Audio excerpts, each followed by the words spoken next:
ونصلي ونسلم على سيدنا ومولانا محمد رسوله النبي الأمين المكين الحنين الكريم الرؤوف الرحيم. أما بعد، فأعوذ بالله من الشيطان الرجيم. بسم الله الرحمن الرحيم. إن في ذلك لذكرى لمن كان له قلب. صدق اللہ مولانا العظیم. یہ آیہ کریمہ کا ایک حصہ ہے سورہ قاف، اور سورہ کا نمبر ہے 50 اور ورس نمبر ہے 37. اس میں اللہ رب العزت نے یہ ارشاد فرمایا کہ ہم نے قرآن کی صورت میں جو اپنے بندوں کو اوامر اور نواہی، انجنکشنز دیے ہیں، کمانڈمنٹس دی ہیں، dos and don'ts, acts of commissions and acts of omissions, یہ جو احکام دیے، اور پھر اس میں ریوارڈز اور ایوارڈز، وعد اور وعید، جنت اور دوزخ کے بارے میں بیان کیا ہے، پھر ترغیب اور ترہیب کا بیان کیا ہے، لوگوں کو نیک اور اچھے کاموں کی طرف دعوت دی ہے، انوائٹ کیا ہے، اور برے کاموں سے ان کو روکا ہے، منع کیا ہے، دور رہنے کا حکم دیا ہے. اور اس طرح اپنی نعمتوں کا اور اپنی نشانیوں کا جو بیان کیا ہے، یہ سب چیزیں بیان کرنے کے بعد ارشاد فرمایا ان فی ذلک لذکریٰ. تو قرآن کے اس بیان میں نصیحت ہے، ایڈمونیشن، نصیحت ہے، بڑا بینیفٹ ہے، فائدہ ہے. مگر کسے؟ فرمایا لمن کان لہ قلب، اسے فائدہ ہے جس کے پاس دل ہے. یہ فائدہ اسی کو ہوگا جو صاحب دل ہے. یہ آیت کریمہ میں نے اس لیے پڑھی کہ کل کے موضوع کے ساتھ ہمارا تعلق جڑ جائے، اور آپ کو معلوم ہو کہ آج بھی قلب کے، یعنی حیات قلب، دل کی زندگی کا موضوع آج بھی نشست میں جاری رہے گا. کل کی نشست ہم نے ختم کی تھی ایک نکتے پر، اور بیان اس میں یہ کر رہا تھا کل کی نشست میں کہ معرفت دل کی زندگی کا نام ہے. دل زندہ ہو جائے تو اس کو معرفت مل گئی.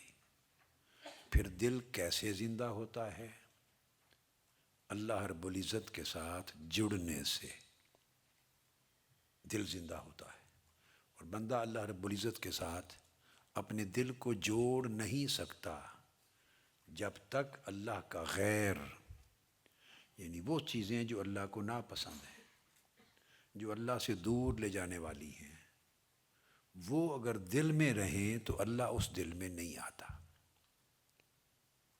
تو ان سے انخلا ہو، دل خالی ہو، تو پھر اللہ رب العزت اس دل میں اترتا ہے، اپنا نور اس دل میں ڈالتا ہے. پھر بندے کے دل کا، قلب کا تعلق اللہ سے قائم ہوتا ہے. اور یہ تعلق اور یہ اتصال، اللہ سے جڑنا، بندے کے دل کو زندہ کرتا ہے. اور دل کی یہ زندگی معرفت بنتی. اس مضمون کو بیان کرنے کے بعد اینڈ پر میں نے یہ کہا تھا کہ یہ جو دلوں کا معاملہ ہے، دل زندہ کس طرح ہوتے ہیں اور مردہ کس طرح ہوتے ہیں. صاف ظاہر ہے کہ نیک اعمال بندے کو دلوں کی زندگی کی طرف لے جاتے ہیں. نیکیاں یاد رکھ لیں، طاعت، عبادت، حسن اخلاق، حسن معاملات، صدقات، خیرات، تلاوت قرآن، اللہ کا ذکر، توبہ، استغفار، خدمت خلق، احسان، یتیموں کی پرورش، علم کا حاصل کرنا، علم نافع حاصل کرنا، علم نافع کا آگے پہنچانا، دین کی خدمت کرنا، انسانیت کی خدمت کرنا، یہ سارے نیک اعمال. بڑوں کی عزت و تکریم کرنا، دوسروں پر احسان کرنا، نرمی کرنا، سخاوت کرنا، محبت کرنا، بھلائی کرنا، جتنے بھی نیک اعمال ہیں، خواہ وہ عبادات کی شکل میں، عبادات کی شکل میں، خواہ وہ معاملات کی شکل میں ہے، خواہ وہ اخلاق اور آداب کی شکل میں ہے. اور یاد رکھ لیں، خواہ ان کی نیچر ریلیجیس ہے، خواہ ان کی نیچر سیکولر ہے. جو ایکٹس ہیں اٹ سیلف، ان کی نیچر ریلیجیس ہے یا ان کی نیچر ان ایکٹس کی، اعمال کی اٹ سیلف نیچر سیکولر ہے. وہ سارے اعمال جو اللہ کی رضا کے لیے، اللہ کے حکم اور اللہ کے امر کی تعمیل کی نیت سے، انہیں اللہ کا حکم جانتے ہوئے، اللہ کی رضا کا سبب اور باعث جانتے ہوئے، اللہ کی بارگاہ میں قربت کا ذریعہ جانتے ہوئے، اللہ کو راضی کرنے کے لیے، سمپل لفظ سمجھ لیں، اللہ کو راضی کرنے کے لیے وہ اعمال جنہیں اللہ اور اللہ کے رسول نے حکم دیا ہے اور پسند فرمایا ہے، خواہ وہ کسی طرح کا ہی کیوں نہ ہو، تو ان سارے اعمال کو انجام دینا وہ اعمال صالحہ کہلاتے ہیں.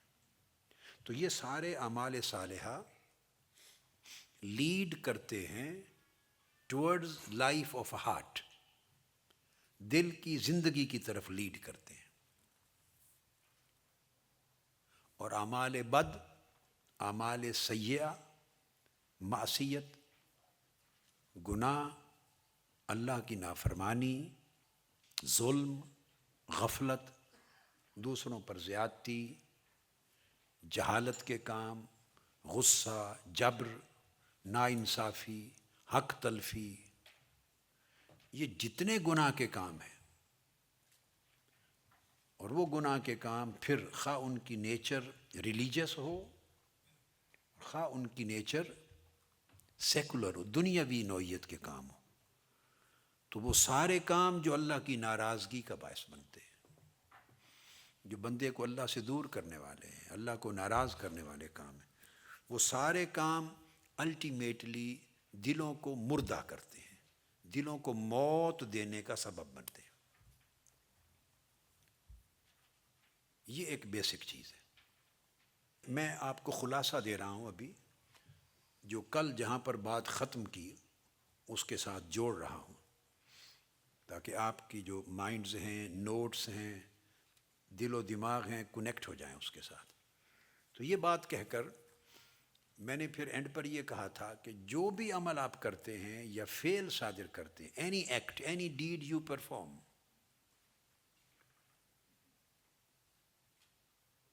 it does not appear all of a sudden. It does not appear out of nothing. وہ اچانک کسی عدم سے وجود میں نہیں آ جاتا. جو فعل نیکی کا ہو یا گناہ کا ہو جو آپ پرفارم کرتے ہیں، اس کے پیچھے ایک سٹوری ہوتی ہے. وہ ایک مرحلے اور سٹیپس ہوتے ہیں جو نظر نہیں آ رہے ہوتے. نظر اس وقت آتا ہے جب وہ فعل اپیئر ہو جاتا ہے. Whatever you decided to do, whatever you thought to do, whatever you desired to do, whatever you wanted to do, nobody can see it. Just when it appears in the form of an act, جب وہ ایک act بن جاتا ہے، فعل بن جاتا ہے، آپ کرتے ہیں یا بولتے ہیں، تو وہ دکھائی دیتا ہے، سنائی دیتا ہے، تب جا کے پتہ چلتا ہے کہ اس نے کوئی فعل کیا ہے۔ تو وہ جب فعل کیا اس نے نظر آ گیا، مگر اس کا مطلب یہ نہیں کہ وجود میں ہی اب آیا ہے، نہیں، اس کے پیچھے ایک سٹوری ہے، اور میں نے کہا اس کے 10 مرحلے ہیں جن سے سٹیپ بائی سٹیپ گزر کے کسی ایک تھاٹ نے فعل کی شکل اختیار کی ہے۔ یہ سارا اس کو معاملۃ القلب کہتے ہیں، کہ ایک چیز کس طرح قلب پر، دل پر اثر انداز ہوتی ہے، کیسے چیزیں دل کو پازیٹیولی اور نیگیٹیولی افیکٹ کرتی ہیں، اور دل کس طرح ill ہوتا ہے، سک ہوتا ہے، اور الٹیمیٹلی ڈیتھ ہو جاتی ہے اس کی، کس طرح وہ صحت ہوتی ہے، اس کو ہیلتھ ملنے لگتی ہے، ملتی ملتی حتیٰ کہ وہ بالکل کامل صحت مند اور زندہ ہو جاتا۔ اس پروسیس کو میں نے بیان کرنا شروع کیا تھا، اور میں نے انیشلی 3 مرحلے تفصیل سے بیان کر دیے تھے۔ اب میں ان کو بڑا بریفلی ریپیٹ کر رہا ہوں، بریفلی، چونکہ اس پر تفصیلی گفتگو ہم نے کل ان ڈیٹیل کر لی تھی۔ تو میں نے آپ کو کہا تھا کہ یہ جو معاملۃ القلوب ہے، تو پہلا درجہ جو بیان کیا تھا میں نے اس کو کہا تھا، اس کو کہتے ہیں الخاطر۔ یہ آپ کو یاد ہوگا۔ الخاطر کو میں نے بڑی ڈیٹیل میں سمجھا دیا۔ الخاطر کو میں نے آپ کو کہا تھا کہ یہ ایک خیال ہے، خاطر، اس کو آپ انگلش میں مثلا کہتے ہیں اکرنس۔ کئی بار you say it didn't occur to me, یا you say it occurred to me. Occurrence ہوتی ہے ایک ایسی چیز، جسٹ اے تھاٹ اور اے نوشن اور اینی انکلینیشن، یہ چیز اچانک آپ کے دماغ کو سٹرائک کرتی ہے، it strikes a person, and that is then quickly removed by another thought, just passes away, goes away. Strike کرتی ہے کوئی ایک تھاٹ، اور پھر فوری ایک لمحے میں کوئی اور تھاٹ آ جاتی ہے، it is replaced, it is removed by that. تو یہ جسٹ اکرنس ہوتی ہے in the mind of a, in the mind میں like of a passing thought ہوتی ہے، یہ پاسنگ تھاٹ بس گزر جاتی ہے، اس کو خاطر کہتے ہیں۔ اینڈ پر میں یہ بات آپ کو سمجھاؤں گا، چونکہ بگننگ ہوتی ہے خاطر سے، اس کی جمع ہے الخواطر۔ یاد رکھ لیں، تو خاطر اچھی بھی ہوتی ہے اور بری بھی ہوتی۔ اچھی ہوگی تو وہ یہی 10 مرحلے گزر کر وہ دل کو زندہ کرے گی، وہ لیڈ کرے گی ٹورڈز لائف آف ہارٹ، دل کی زندگی کی طرف۔ بری ہے تو وہی لیڈ کرتے کرتے دل کی موت تک جا پہنچے گی۔ تو خواطر اچھے بھی ہوتے ہیں اور خواطر برے بھی ہوتے ہیں۔ تو خواطر رحمانی بھی ہوتے ہیں، خواطر شیطانی بھی ہوتے ہیں۔ اور یہ بھی ذہن میں رکھ لیں کہ خواطر تمام نفوس کو بھی، وہ بھی سبجیکٹ ٹو خاطر ہوتا ہے۔ Every soul, every heart, every mind, every single soul, every single heart, every single mind is subject to الخاطر۔ یہ جو اکرنس آف اے تھاٹ ہے، یہ ہر دل، ہر دماغ، ہر قلب، ہر روح اس پر وارد ہوتا ہے۔ یہ وارد ہوتا ہے، ہر ایک پر وارد ہوتا ہے۔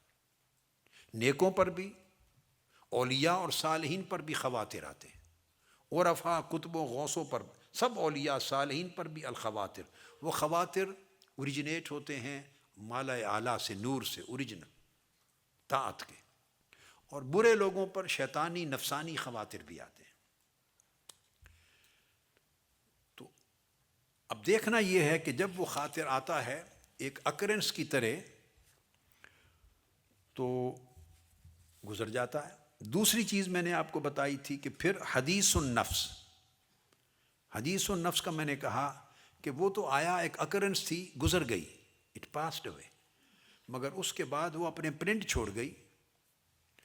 تو حدیث النفس کہتے ہیں اس کو کہ پھر اس کے لیے اگر دل میں، نفس میں انکلینیشن پیدا ہو جائے، وہ خیال آیا تو میں نے کہا وہ نفس اس میں انوالو ہو جاتا ہے.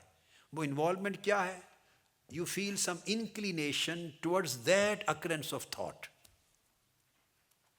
اس ایک آئیڈیا اور خیال کے جو گزر گیا آ کر، اس کے لیے ایک رجحان طبیعت کے اندر، ایک رغبت، ایک پسندیدگی، ایک چاہت، ایک فیلنگ اس کے لیے گڈ فیلنگ پیدا ہو جاتی. اور اس کے نتیجے میں کیا ہوتا ہے، جب وہ پیدا ہوتی ہے تو وہ اس فیلنگ کے ساتھ آپ انکلائنڈ فیل کرتے ہیں اس کام کی طرف. یہ انکلینیشن ہوتا ہے، اور یہ انسپریشن بھی ہے. یہ درجہ، یہی انکلینیشن، یہ درجہ انسپریشن تک جاتا ہے. تو آپ انسپائر ہو جاتے ہیں اس سے. یہ حدیث النفس کہتے ہیں، یعنی نفس اس کی بات کرتا ہے، اس کا ذکر کرتا ہے، اس کی یاد کرتا ہے، اس کو چاہنے لگتا ہے، اس کی طرف رجحان ہو جاتا ہے، رغبت ہو جاتی.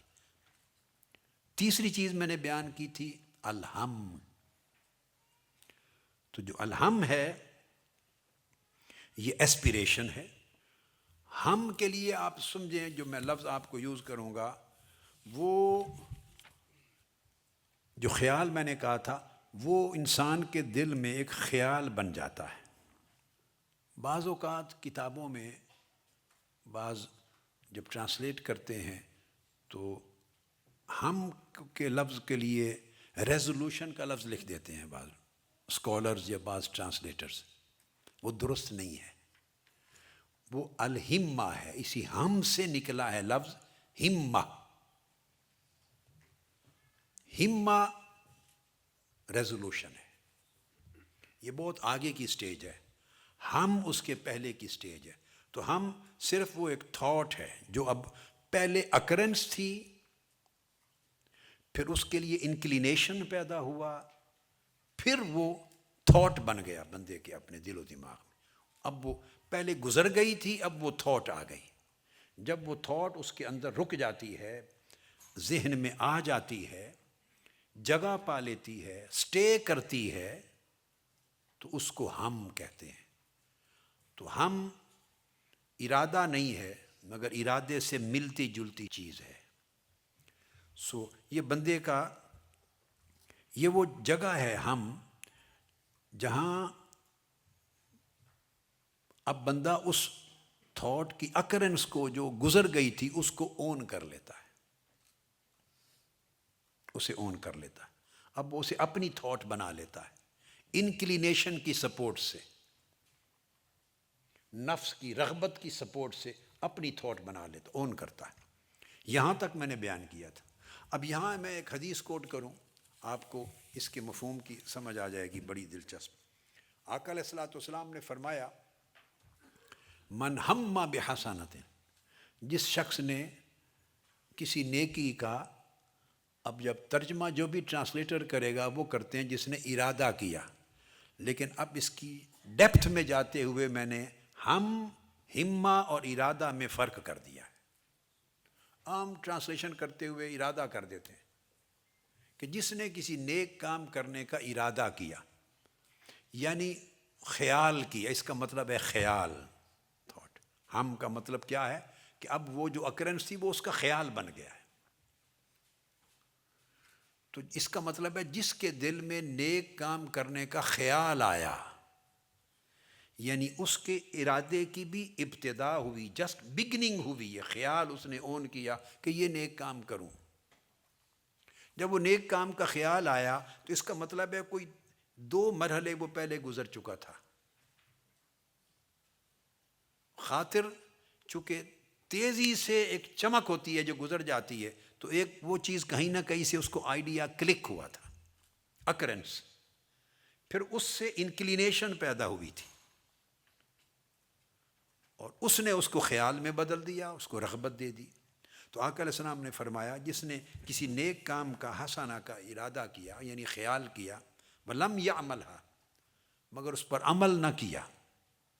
عمل وہ لاسٹ سٹیج ہے جس پر ہم جانا چاہتے ہیں. عمل نہیں کیا تو فرمایا اس کے لیے بھی ایک حسنہ لکھ دی جاتی ہے. اس کے لیے بھی حسنہ اور اگر اس نے عمل کر دیا تو 10 اجر لکھ دیے جاتے. عمل کر دیا تو 10 اجر لکھ دیے جاتے، 10 ریوارڈس. اور اگر اس نے صرف ہم کیا یعنی خیال کیا مگر عمل نہ کیا تو اس کے لیے بھی 1 اجر لکھ دیا جاتا ہے. پھر ارشاد فرمایا من ہم بسیئۃ، اور جس شخص نے کسی برے کام کا اسی طرح ارادہ کیا، اور ارادہ میں ٹیکنیکل سینس میں نہیں کہہ رہا، عمومی سینس میں ترجمہ کرنے کے لیے، یعنی خیال کیا. آپ دیکھیے آقا علیہ السلام نے من ارادہ نہیں فرمایا، آپ ارادہ بھی فرما سکتے تھے. یعنی کتنا جینرس ہے اسلام. اور آقا علیہ السلام کی جنروسٹی اور کائنڈنس، سخاوت دیکھیے کہ ارادہ تو ابھی آگے چل کے آنا ہے. فرمایا نیک خیال ابھی ارادے تک بھی نہیں پہنچا، ابھی صرف خیال تھا.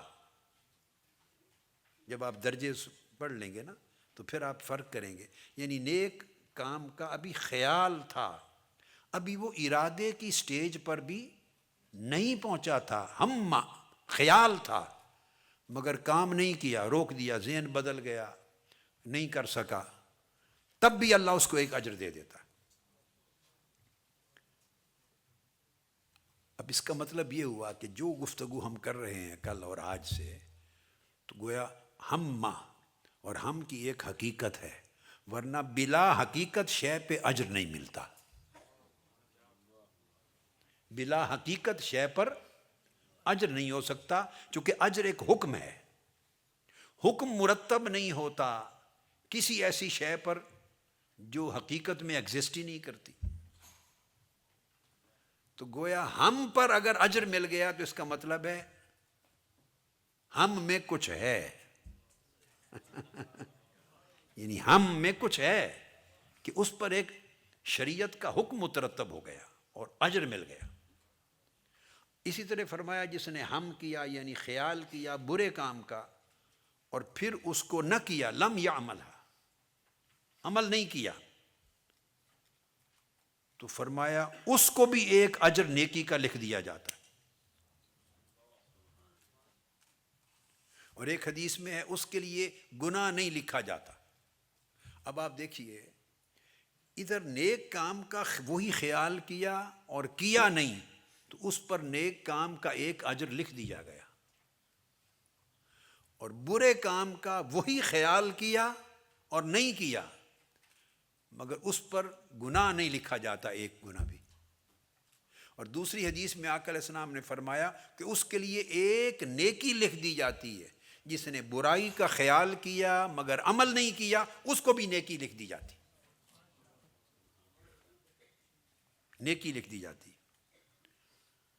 اب موضوع تو صرف ہم کو سمجھانا تھا مگر مجھے خیال آیا، یہ بھی ہم آیا خیال، کہ آپ کے ذہنوں میں یہ خیال آ رہا ہوگا کہ یہ فرق کس بنیاد پر، کو ایکسپلین کر دوں کہ اس نے بھی خیال کیا نیکی کا اور کیا نہیں نیکی کا کام تو اس کو تو نیکی کا 1 اجر دے دیا، اور ادھر اس نے برائی کا خیال کیا اور اس نے کیا نہیں تو اسی طرح ہونا چاہیے تھا نا. نیکی کے خیال کیا اور نیکی نہیں کی تو اس کو اجر مل گیا، تو برائی کا خیال کیا نہیں کی تو اس کو بھی برائی کا کچھ، اس کو بھی 1 درجہ لکھا جانا چاہیے نا. لیکن نہیں، یہ میں نے کہا ایک تو جنروسٹی ہے اور ایک کیا ہے، یہ اللہ رب العزت کا اسکیم آف اپریسیشن ہے. اللہ پاک یعنی اسپریچولی ہمیں طاقتور کرنے کے لیے انکریج کرتا ہے، اپریشیٹ کرتا ہے. وہ کیوں؟ وہ جس نے نیکی کا خیال کیا اور نیکی کر نہیں سکا تو اس کو نیکی کا اجر اس لیے دے دیا کہ اے بندے تمہیں پھر بھی نیکی لکھ دیتا ہوں. کیوں؟ کہ تیرا ذہن اتنا سازگار تو ہے نا کہ اس میں نیکی کا خیال آ گیا ہے، اس کو اپریشیٹ کر دیا. ذہن اتنا صاف اور ستھرا تو ہے نا، یہ بات سمجھیں. تو ذہنوں کو بیٹو اور میری بیٹیاں، طبیعتوں کو، ذہنوں کو، دلوں کو، دماغوں کو، من کو اتنا صاف ستھرا رکھا جائے کہ اس میں نیکی کرنے کا خیال آ جائے، نیکی کرنے کی خواہش آ جائے. اس کو بھی اپریشیٹ کیا کہ اتنا آپ نے بھائی اپنے بندے اپنے ذہن میں اپنے دل کے اندر نیکی کے لیے کم سے کم ماحول اتنا سازگار تو بنا رکھا ہے نا کہ اس کا خیال آیا ہے. یعنی اس کے خیال آنے میں رکاوٹ نہیں ہے تیرے ذہن میں، آگے تیری کمزوریاں ہیں تو اسے کر نہیں سکا، تو چلو جتنا خیال آیا ہے اس کو بھی اپریشیٹ کرتے ہوئے نیکی لکھ دی ہے، تاکہ آگے کبھی کسی وقت میں خیال آئے تو تم آگے بھی بڑھ سکو۔ اور دوسرا جو اگر گناہ کا خیال کیا، برائی کا، اور برائی نہیں کی تو اس کو بھی نیکی درجے میں نیکی لکھ دی جائے گی۔ اب ادھر بھی اپریسیشن ہے، ادھر بھی اپریسیشن ہے۔ وہ کیا کہ اے بندے ٹھیک ہے، پہلی سٹیج تو تیری ایسی نہیں تھی کہ اس میں برائی کا خیال نہ آئے، اتنا طاقتور تو نہیں تھا تیرا ماحول دماغ کا کہ برائی کے خیال کو ہی روک سکے، وہیں دروازے پر ہی روک سکے۔ وہ خیال تو آ گیا، کوئی بات نہیں، تو انسان ہے، بشر ہے، اس برائی کا خیال تو آ گیا مگر تو نے برائی کو کیا نہیں۔ اس کا مطلب ہے آگے تیرے اندر اتنی مضبوطی تو ہے کہ تو نے خیال آنے کے باوجود روک لیا، تو یہاں اس کے روکنے کو اپریشیٹ کیا جا رہا ہے، اور اس کے روکنے کے عمل پر اس کو نیکی دی جا رہی ہے، مارکس دیے جا رہے ہیں کہ نیکی، تم نے نیکی کی، یعنی گناہ کو ہونے نہیں دیا، اس کو بھی نیکی میں شمار کر دیا کہ تم نے اتنا ڈیفینس کر لیا اپنا۔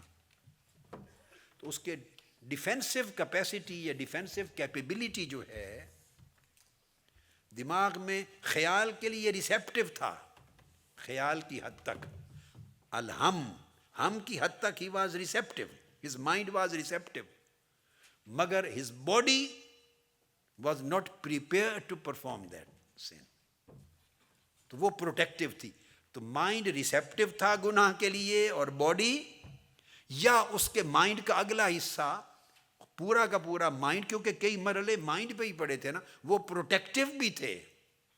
تو اگر اس نے ریسیو کر لیا، خیال لے لیا، مگر تو اس نے اس کو دفع بھی کر دیا خیال کو، تو بندے تیرے لیے نیکی لکھ دی۔ یہ سارا پروسیس دیکھیں آپ، مائنڈ کے اندر ہو رہا ہے۔ تو یہ ہے تیسرا جو سٹیج کیا، جس کو ہم کہتے ہیں۔ اب یہاں وہ خیال ہو گیا بندے کا، پہلے خیال صرف گزرا تھا، وہ جو گزرا تھا اس کو خاطر کہا تھا۔ نمبر 2، خیال اچھا لگنے لگا، یہ خیال کی صدائے باز گشت، ایکو ہوتی ہے، ایکو، اس کی جو آواز ہے، گونج، وہ سنائی دینے لگی، اس خیال کی گونج، وہ حدیث النفس ہو گئی، انکلینیشن بن گئی۔ اب اس سے ایسپیریشن پیدا ہو گئی، تھاٹ بن گیا وہ تیرا، تیرے اندر وہ خیال آ گیا، رہنے لگا، ہم ہو گیا۔ اب آگے الفکر، چوتھی سٹیج پھر الفکر کی ہے، وہ ہم کے بعد آتا ہے فکر۔ اب فکر کہتے ہیں، یاد رکھ لیں ذہن میں، کہ سوچ کو صرف نہیں کہتے، عام طور پہ ہم افکار کے لفظ کو یوز کرتے ہیں فکر، مگر نہیں، فکر ڈیزائر کو کہتے ہیں، یعنی اس کی وہ جو تھاٹ تھی وہ اس کی خواہش میں بدل گیا۔ جب اس کی وہ خواہش ہو گئی، وہ فکر، تو اس کو کہیں گے ڈیزائر، یہ اس کی چاہت بن گئی،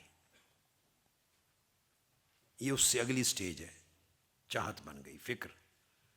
تو فکر اس کے ہم سے اور آگے، ہم اس میں خیال تھا، تھاٹ تھا، اور فکر کی سطح پہ اس کی اونرشپ اور بن گئی ہے، بڑھ گئی ہے، کہ اس میں اس کی چاہت اور ڈیزائر اور اس کی ولنگنس ایڈ ہو گئی، اس کی خواہش ایڈ ہو گئی، وہ ڈیزائر بن گیا۔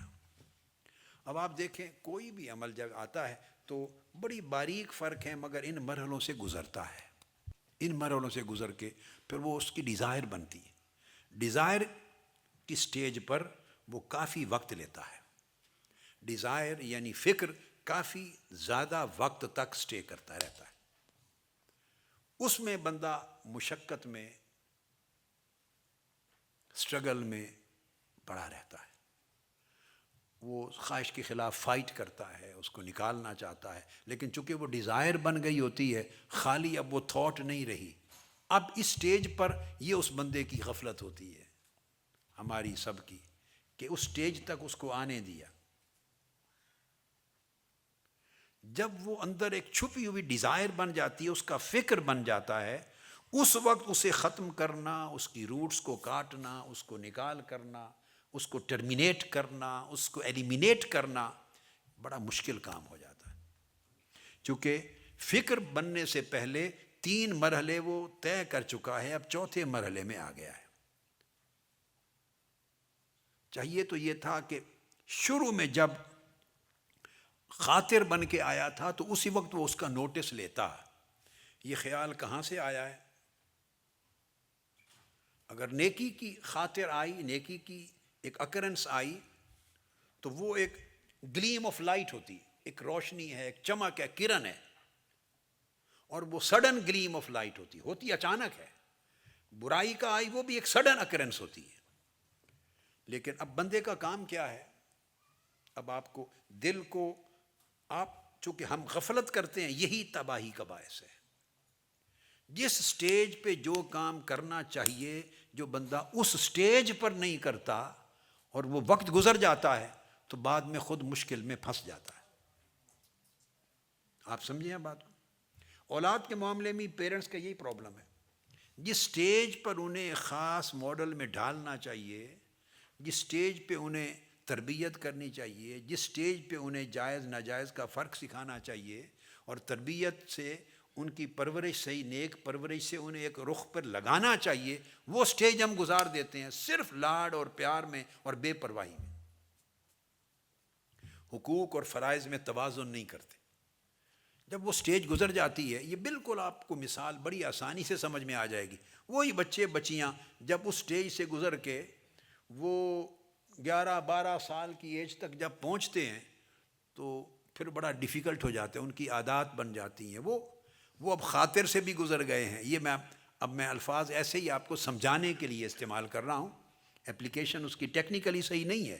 تو خاطر کے مرحلے سے بھی گزر گئے ہیں، وہ حدیث و نفس کے مرحلے سے بھی بچے گزر گئے ہیں، وہ ہم کے مرحلے سے بھی گزر گئے ہیں، اب فکر کے مرحلے میں آ گئے. یعنی ان کی سوچ تھوڑی زیادہ کچی پکی، رائٹ اور رانگ بن گئی ہے. یہ فکر ہے.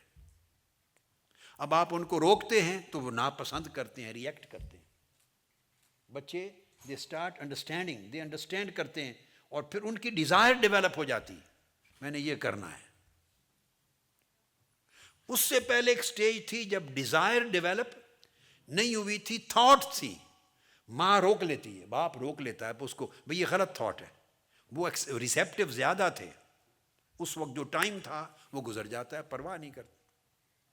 اس لیے آپ کو پتہ نہیں یہ باتیں یاد ہیں یا نہیں، مگر آپ کے والدین کو یاد ہوں گی، اور جو سینئرز بیٹھے ہیں ان کو تو خوب یاد ہوگی کہ میں ہمیشہ 80s کے وقت میں کہتا تھا، 90s کے زمانے میں کہتا تھا کہ بچے جب انگلیاں پکڑ کے چلنے والے ہیں اس وقت انہیں لایا کرو یہاں. یاد ہے؟ اس سٹیج پر انہیں اپنی راہ پر چلایا کرو، ان کا خیال کرو، ان کا خیال کرو، ان کا خیال کرو، ان کی پرورش اس رخ پر کرو. جب 10 سال وہ کراس کر جائیں گے، 11-12 سال کی عمر کو پہنچیں گے، تو اس وقت سمجھیں وہ صاحب فکر ہو جاتے ہیں. کچی فکر ہے یا پکی، صحیح ہے یا غلط، یہ کویسچن نہیں ہے، ان کی فکر بن گئی. اب کچی پکی تو دوسرا دیکھنے والا کہے گا نا، بھئی یہ بچہ ہے، اس کو کیا پتا، اس کی فکر ابھی کچی ہے، ذہن کچا ہے. وہ تو دیکھنے والا کہے گا نا کچا، مگر اس سے بھی پوچھیں وہ مانتا ہے میں کچا ہوں؟ اس کو سمجھ ہی نہیں ہے ابھی کچے پکے کے فرق کی. اس کی فکر بن گئی ہے، ڈیزائر آ گئی ہے، میں نے یہ کرنا ہے، یہ نہیں کرنا، ادھر جانا ہے، میں نے نہیں جانا. اب وہ ماں باپ کے ساتھ چھوٹی چھوٹی باتوں پہ ریزسٹ کرتا ہے، ریئیکٹ کرتا ہے، ضد کرتا ہے، اور وہ سختی کریں تو رونے لگتا ہے، موڈ بناتا ہے یا بناتی ہے. اب اس دور میں داخل ہو گیا ہے وہ بچہ اور بچی. ذہن میں رکھ لیں وہ فکر کا درجہ آ گیا ہے. اس کے بعد ماں باپ پھر تعویذوں کے لیے جاتے ہیں. پہلے اپنا تعویذ دے کے برباد کر دی ہے، تو اب کس کے تعویذ پر جاتے ہیں؟ آپ کو یہ بھی میرے جملے یاد ہیں، میں 20-25-30 سال پہلے سے کہتا تھا کہ تعویذوں سے کام نہیں بنتا، تربیتوں سے کام بنتا ہے. کیا تعویذ؟ پھر جاتے ہیں جی پریشان کرتے ہیں، بچہ بچی بہت پریشان کرتے ہیں، کہنا نہیں مانتے۔ آپ نے اللہ کا کہنا نہیں مانا تو وہ آپ کا کہنا کیوں مانے؟ آپ نے اللہ رسول کا کہنا نہیں مانا، آپ کا ایک فرض تھا بچوں کی دیکھ بھال میں، قو انفسکم واہلیکم نارا، اپنے آپ کو اور اپنے اہل و عیال کو، بیوی بچوں کو دوزخ سے بچاؤ، اللہ کا حکم تھا، آپ نے نہیں مانا، اب وہ بچے آپ کا حکم کیسے مانے؟ مجھے یاد ہے ہماری اپنی ریلیٹیو ایک خاتون ہوتی تھی جنگ میں، وہ میرے پاس ہر وقت شکایت لاتی تھی اپنے بیٹے کی، یعنی میرے ننیال کی طرف سے ایک ریلیٹیو تھی، خاتون تھی، تو اپنے بیٹے کی شکایت لاتی تھی ہر وقت، میرا کہنا نہیں مانتا، پنجابی میں وہ کہتی تھی، اب میں تو دہرا نہیں سکتا وہ لفظ ہیں، مجھے برا بھلا کہتا ہے، سخت بولتا ہے، اونچا بولتا ہے میرے سے، یہ کہتا ہے یہ کہتا ہے۔ میں سنتا تھا، تو وہ جس پنجابی زبان میں وہ خاتون کہتی تھی، میں اسی پنجابی زبان میں جواب دیتا تھا۔ میں نے کہا بی بی تو وہ صحیح کرتا ہے۔ کہتی کیسے صحیح کرتا ہے؟ میں نے کہا آپ نے سکھایا ہی یہ ہے اس کو، جس تعلیم نے اسے یہ سکھانا تھا کہ ماں باپ کے آگے اونچا بولنا، یوں کرنا، یہ کہنا جائز نہیں، وہ تعلیم دی ہی نہیں ہے آپ نے اس کو، وہ تو دین نے بتانا تھا، تو دین تو ایک دن بھی نہیں پڑھایا آپ نے، رغبت ہی نہیں دلائی، تو اب وہ پھر اب شکایت کس چیز کی کرتے ہیں؟ جو کرتا ہے وہ وہی کچھ کرتا ہے جو آپ نے سکھایا ہے۔ اب اس عمر میں کسی کو یہ بات کیا سمجھ میں آئے گی؟ تو میں نے یہ مثال اس لیے دی کہ یہ پروسیس ہر شخص کے اندر گزر رہا ہوتا ہے، جو پروسیس آپ نے اولاد کا میں نے مثال دی نا، ہر شخص اس پروسیس میں سے ہمہ وقت گزرتا ہے، اندر ہی اندر گزرتا ہے، یعنی وہ اس کے اندر بچے کی طرح ایک خاطر جنم لیتی ہے، بچے کی طرح۔ آپ بچے کو عادت ڈال دیں، اس کو ویجیٹیرین بنا دیں، بچپن میں لاڈ پیار وہ کرے، میں نے نہیں کھانا گوشت، نہیں کھانا چکن، نہیں کھانا، اچھا ٹھیک ہے تو کوئی نہیں، میں دودھ ہی دے دیتی ہوں، میں آپ کو ویجیٹیبلز دے دیتی ہوں، جو مانگے وہ دیتے چلے جائیں۔ وہ بڑا ہو جائے گا بچہ، اس نے کبھی زندگی پر گوشت کو چکھنا ہی نہیں، آپ نے اس کی عادت ڈیولپ کر دی نا۔ اب اس کے کیا نقصانات ہوتے ہیں کیا نہیں ہوتے ہیں وہ ایک الگ چیپٹر ہے۔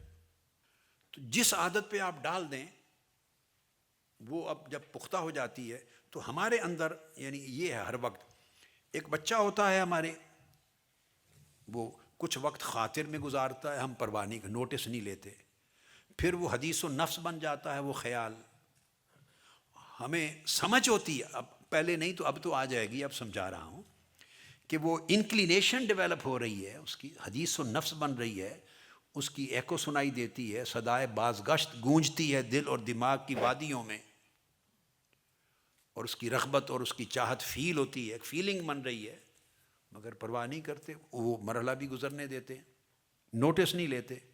پھر اس کے بعد وہ ہم بن گیا ہے، تھاٹ اون کر لیا ہم نے، خیال آ گیا ہے، اور خیال اس کو کہتے ہیں، خاطر ہے اس خیال کا نام وہ خیال جو آ کے چلا جائے، اور ہم اس خیال کو کہتے ہیں جو آئے اور جم جائے، آئے اور رہ جائے، سٹے کر لے، آپ کے دماغ کا دل کا مہمان ہو جائے۔ جو آیا گزر گیا وہ مسافر تھا، اب یہ آپ کا ٹیننٹ ہو گیا ہے، اس نے آپ کا دماغ اور دل کرائے پہ لے لیا ہے، ٹیننٹ ہائر کر لیا ہے، now he is staying there in Barking 26، he is staying there نا۔ اب وہ آ گیا ہے، اب اس کے بعد اگلی سٹیج ہے فکر کی، اور جو فکر ہے اب وہ آگے بڑھ کے وہ ڈیزائر بن گئی ہے اب اس کی۔ اب ڈیزائر کا مطلب ہے دل بھی، دماغ بھی، قوا بھی، طبیعت بھی، ہر چیز اسے چاہنے لگی ہے، سارا جو انٹرنل انوائرمنٹ ہے، اندر کا جو ماحول ہے، اس ماحول میں اس کی پسندیدگی، اس کے لیے لائکنگ آ گئی ہے اس کے اندر، انٹرنل طبیعت میں، اٹ ہیز بیکم یور فکر۔ یہ ڈیزائر کے بعد پانچویں سٹیج آتی ہے، پھر وہ ارادہ بنتا ہے، اور جو پانچویں سٹیج ارادہ ہے، ارادہ کہتے ہیں ول، ذہن میں رکھ لیں۔ اب وہ یہاں تک فکر تھا، یعنی ڈیزائر تھی، اس میں حرکت نہیں تھی، موومنٹ نہیں تھی۔ جب وہ فکر سے ڈیزائر سے ارادے میں بدلا، اگلی سٹیج 5ویں آئی ول میں، تو اب وہ جو خواہش ہے وہ اب حرکت میں اور فعل میں بدلنا چاہتی ہے. وہ خواہش چاہتی ہے کہ میں عملی صورت اختیار کروں، وہ اب فعل میں بدلنا چاہتی ہے. یہاں سے ایک موومنٹ کا، ایک حرکت کا آغاز ہوتا ہے. وہ جو حرکت شروع ہوتی ہے اس خواہش میں، ڈیزائر میں، فکر میں، اس کو ارادہ کہتے ہیں. یعنی وہ چاہت پیدا ہوتی ہے کہ میں ظاہر ہوں. تو جب ایک چیز فعلاً صادر ہونا چاہے اور وجود میں آنا چاہے اور پریکٹیکلی یا فزیکلی اپیئرنس چاہے تو وہاں لفظ ارادہ استعمال. وہ ارادہ ہے اندر ہی ابھی، مگر وہ اب ڈیزائر سے آگے، اس کو اس لیے ول کہتے ہیں. اس لیے اللہ پاک نے جہاں بھی کائنات میں ابتدا میں بھی مختلف چیزوں کو عدم سے وجود میں لانے، عدم سے یعنی جب عدم تھا، اسٹیٹ آف نتھنگ، نتھنگ سے سم تھنگ، جب کریشن کی ابتدا کی، عدم کو وجود میں لانے کی جس جگہ بھی اپنے خیال کا اظہار فرمایا تو وہاں لفظ ارادہ کہا ہے. اعوذ باللہ من الشیطان الرجیم. انما امرہ اذا اراد شیئا ان یقول لہ کن فیکون. جب وہ ارادہ فرماتا ہے کسی شے کا، یعنی کسی شے کو عدم سے وجود میں لانے اور ظاہر کرنے کا، تو پھر اسے کن کہتا ہے. تو یہ ول جو ہے ارادہ، یہ ایک درمیان کی وہ سٹیج ہے جہاں خیال جو ساکن پڑا ہوتا ہے اور طبیعت میں اس سے مانوس ہو جاتی ہے، اب اس کو حرکت دے کے انسانی جسم اور طبیعت اور زندگی میں وہ اس کو فعل کی صورت میں، ایکشن کی صورت میں اس کو منتقل کرنے، اس کو ٹرانسفر کرنے کی جو خواہش ہے وہ اس کو حرکت میں دیتی تاکہ آگے بڑھے. جب یہ ول اس کی سٹیج آتی ہے تو اب یہ مشکل سٹیجز شروع ہو چکی ہیں جہاں کنٹرول کرنا اب ڈیفیکلٹ ہے. جتنا شروع میں، اس لیے کہتے ہیں برائی کو شروع سے ہی ختم کر دو. جیسے بڑھنے دیں گے تو پھر اس کی جڑیں اور ہر چیز پھر دوبارہ اگائے گی، پھر دوبارہ اگائے گی. اور شروع سے جڑ نکال کے پھینک دیں تو چیز ختم ہو جاتی. ان تمام سٹیجز سے چیزیں گزر جاتی ہیں. تو ارادہ کے بعد پھر جب ارادہ کی سٹیج بھی گزرتی ہے ول، تو پھر چھٹی سٹیج آتی ہے رضا، جس کو رضا کہتے ہیں. رضا کا مطلب ہے ایکسیپٹنس. یہ چھٹی سٹیج ہے رضا، یہ ایکسیپٹنس ہے. اس کا مطلب ہے کہ you take pleasure in something. رضا اس وقت بنتی ہے جب وہ ارادہ جو آپ نے کیا، اس ارادے کے تصور میں اگر وہ پلیزنٹ فیلنگ شروع ہو جائے، اس ارادے میں پلیزنٹ فیلنگ، ایک پلیئر آپ کو فیل ہو، اس کنڈیشن کو یو سے ایکسیپٹنس. ناؤ آپ کی جو پوری باڈی اور انٹرنل جتنے فیلنگز ہیں انہوں نے ایکسیپٹ کر لیا ہے اس خیال کو اور اس اب ارادے کو ایکسیپٹ کر لیا ہے ٹو موو فارورڈ. یہ رضا ہے. اور یہ کسی ایکٹ کو سرٹنلی پرفارم کرنے کے لیے ایک سیٹسفیکشن ڈیولپ ہوتی ہے. یہاں it leads to satisfaction in performing a certain act. یہ جو رضا ہے اس کا مطلب ہے آپ اپنے اندر ایک سیٹسفیکشن، ایک اطمینان، ایک سکون، ایک پلیئر، ایک راحت، ایک خوشی محسوس کرتے ہیں اس ارادے سے جس ارادے کے پیچھے وہ فکر اور خیال ہے اس کے کرنے میں. اس لیے اس کو رضا کہتے ہیں. وہ پلیئر ہو جاتی ہے، ایکسیپٹنس ہے. یہ جب آپ اس کو ایکسیپٹنس کے اور رضا کے مرحلے سے گزارتے ہیں تو 7ویں سٹیج آتی ہے، اس کو الاختیار کہتے ہیں.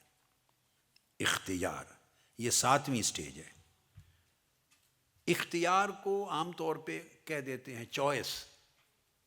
نہیں، چوائس نہیں ہے، یہ پریفرنس آف چوائس ہے.